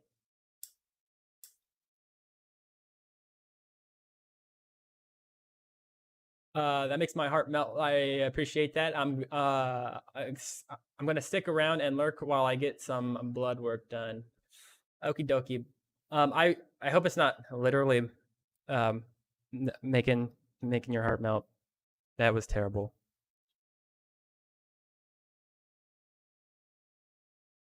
Because I want you to stay here a little longer.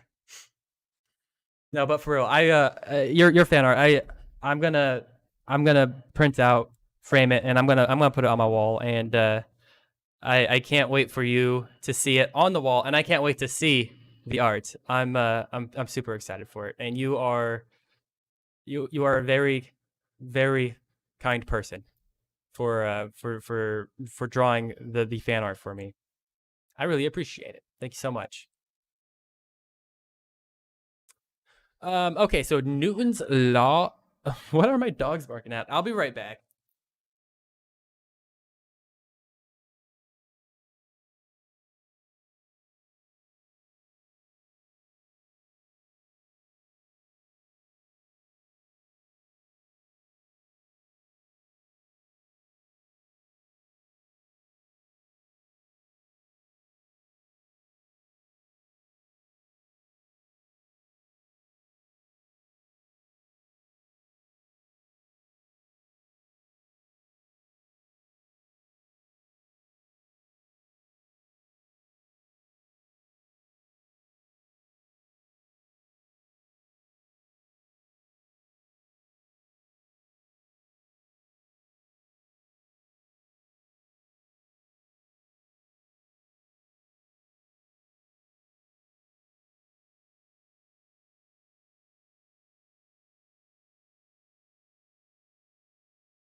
This little guy was literally barking at nothing. Nothing.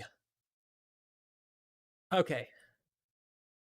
I found an interesting video about spaghetti breaking the other day. Can I throw a link to it in the chat? Yeah, of course. Send it our way. Why were you barking at nothing, huh? There was nothing outside. You just like barking, don't ya? Oh, yeah. I love this little dog. Okay, so Newton's law of motion, relations between the force acting on a body and the motion of the body, first formulated by English physicist and mathematician Sir Isaac Newton. Was it Newton an inventor too, or was he just a really smart mathematician and physicist? Newton's first law states that if a body is at rest or moving at a constant speed in a straight line, it will remain at rest or keep moving in a straight line at constant speed unless it is acted upon by a force. I literally, everything I just read went in one ear and out the other. I'm going to have to come back to this. This postulate is known as the law of inertia. Inertia? You're still barking. What are you barking at, man? What are you barking at? Silly guy. The law of inertia was first formulated by Galileo Galilei for horizontal motion on Earth and was later generalized by Rene Descartes.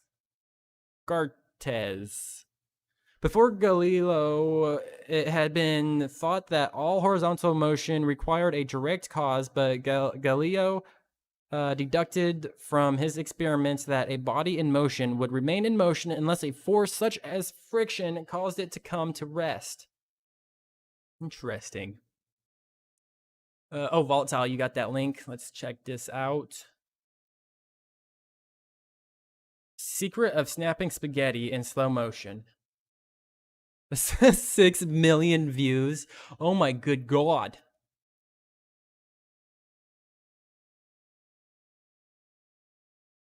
Oh, this is Smarter Every Day. I love this guy. This guy is awesome. And you bend it right up until the point it breaks. It doesn't do what you think it should. It doesn't break into 2 pieces. It breaks into 3. It happens almost every time. You see that? That broke out of the middle. Today on Smarter Every Day, we're going to wait till the kids finish their dinner, and then we're going to break out the Phantom V1610 and record this at 250,000 frames per second. By the way, my friends, I have to leave here pretty soon. Spaghetti, including Richard Feynman, spaghetti and goggle up because science is about to happen. I gotta start dinner. Speaking of spaghetti, we're gonna have spaghetti for dinner tonight. I'm gonna go make some spaghetti here soon. I'm gonna go until 5, maybe a few minutes after. And right now it is 4:52 for me. Both ends and bend it until it breaks. You'll notice that the majority of the noodles break into more than 2 pieces. Now you might not think this is a big deal, but it's a really big deal. You see, it's a really big deal to understand why bending a rod makes it break into 2 pieces. The bottom is in compression and the top is in tension. When the tension on the top exceeds the maximum... It's a pleasure. I'm also thinking of streaming. I've been isolated and working for so long now. My jaws feel so locked up from not uttering a word the whole day. Well, hey, if you are ever interested in playing games like Among Us, or if you play Minecraft, or 7 Days to Die, we have a Minecraft server, we have a 7 Days to Die server, and we like to play Among Us. So if you'd like to get your jaw to stop hurting and start some talking, you're more than welcome to join with us and play.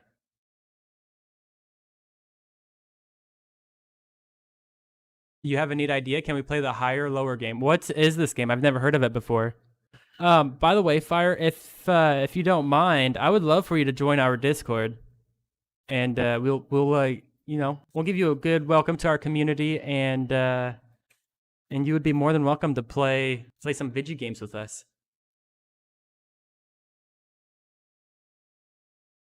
Will I be on later tonight? That depends on what my fiance and I are gonna do. She'll be home soon, so I'm gonna have dinner with her. And if she just wants to watch her YouTube videos and stuff, then yes, I'll be back on later. Oh, it's an actual game. What gets Googled more? A frustratingly addictive game of higher or lower using Google searches. The data is based on global monthly searches in 2017. Oh?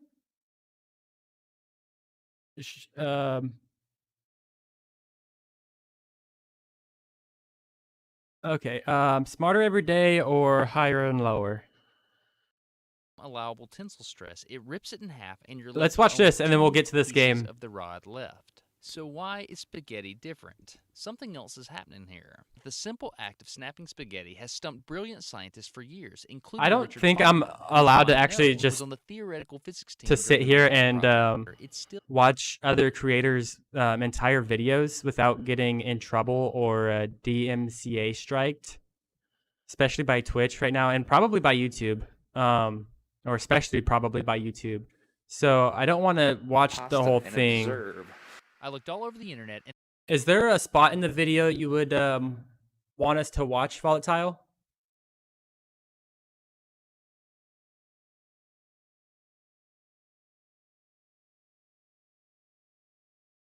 For sure, Fire Gamer. And yeah, so I honestly forgot what I was just gonna say.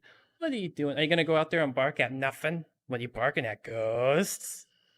Oh, that was a big yawn. That was a big yawn, little guy.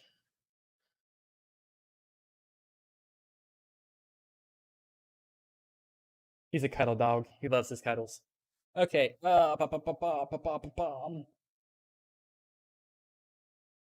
Let's try out this game. What did I do with it? Where did I put it? Wait, did I close it? Oh, no, it's right here. Ah.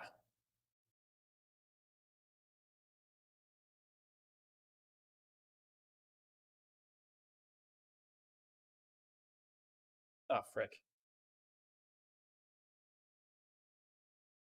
Just a sec.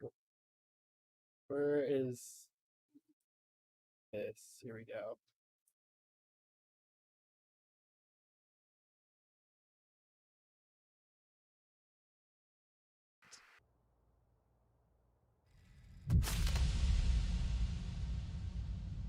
man, we had to go way faster than I thought we would to get this answer, but there it is. I mean, it's not vibration.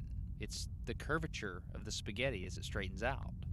Think about it this way. The entire So spaghetti that's how it's rod is breaking under in three torque, different right? pieces? Because of this torque, it bends in a curve. And when a break occurs, the side near the break is now free from torque. But there's still this counter torque built up in the rod.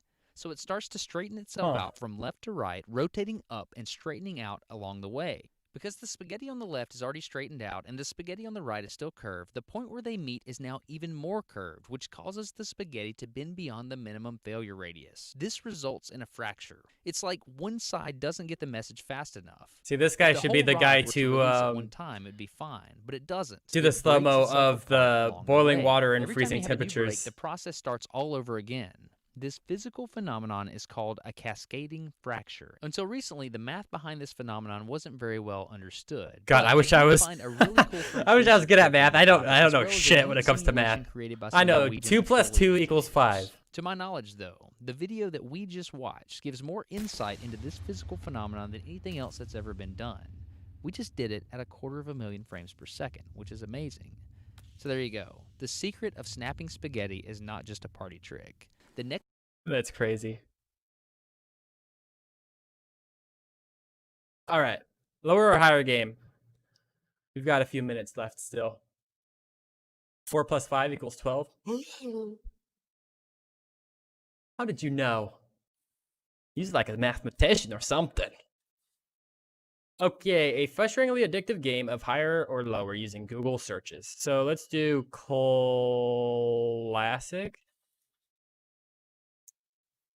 Lamborghini has 3,350,000 average monthly searches, and Catalona has higher. Ah, damn.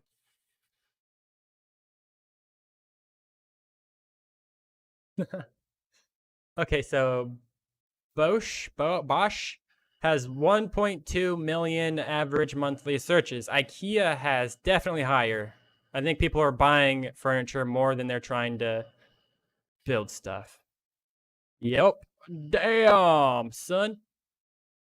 IKEA has, oh Jesus. 37 million average searches versus crystal meth. This one I don't know. I must say crystal meth is maybe lower. Yep. That's my alarm to go make dinner. We'll give it a few more minutes. Okay, so crystal meth has this guy definitely obviously has. Okay, never mind. I got a score of 2. What's your highest score on this game, Fire Gamer? The psychopath test has 9,900 average monthly searches. Is that a real test? Can you test that? Bing has higher. Yeah, damn.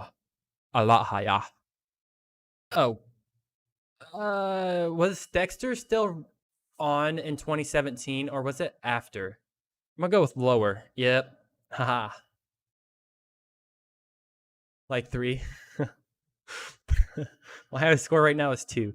Kuala Lumpur is a city. It looks like.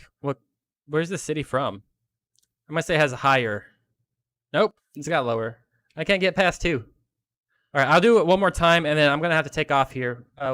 If you guys have a channel that you guys like, let me know, and we will give him some love. We'll give him a raid. How many people we got on Twitch right now? Whoops, I just lost my thing.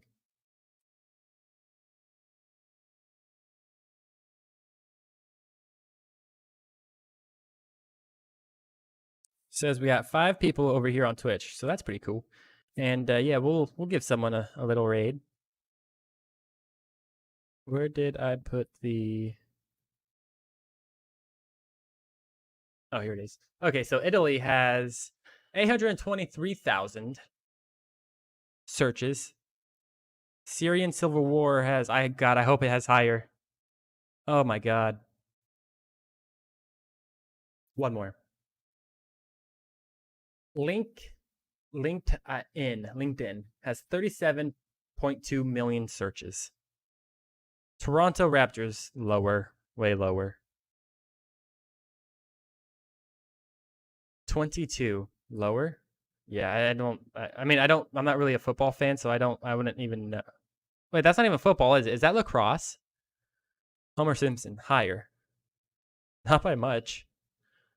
Ketamine. Higher? Yep. Breastfeeding, higher. Oh, sheet. We got to 4.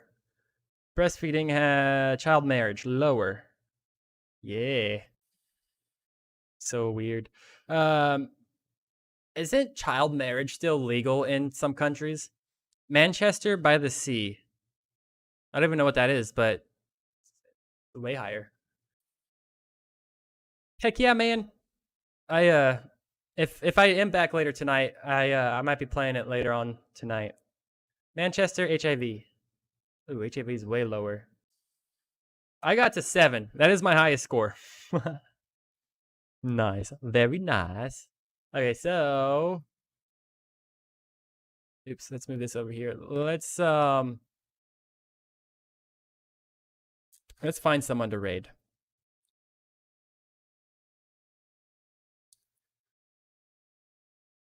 Narapu, corrupt Kismet. Okay, so let's go for someone in the same category that I'm streaming in right now, just chatting. I want to find a smaller streamer because I don't want to raid someone with like 30,000 views with 5 viewers.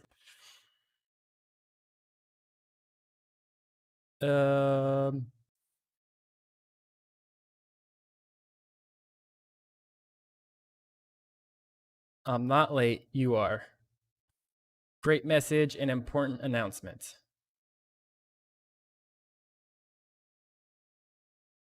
All right.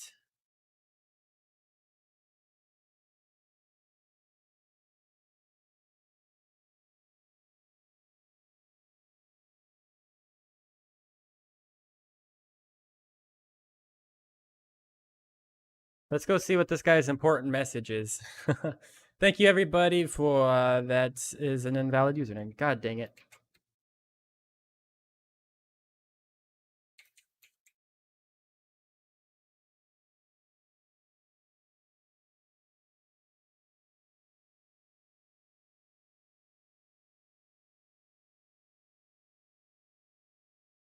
I miss spelling this bad.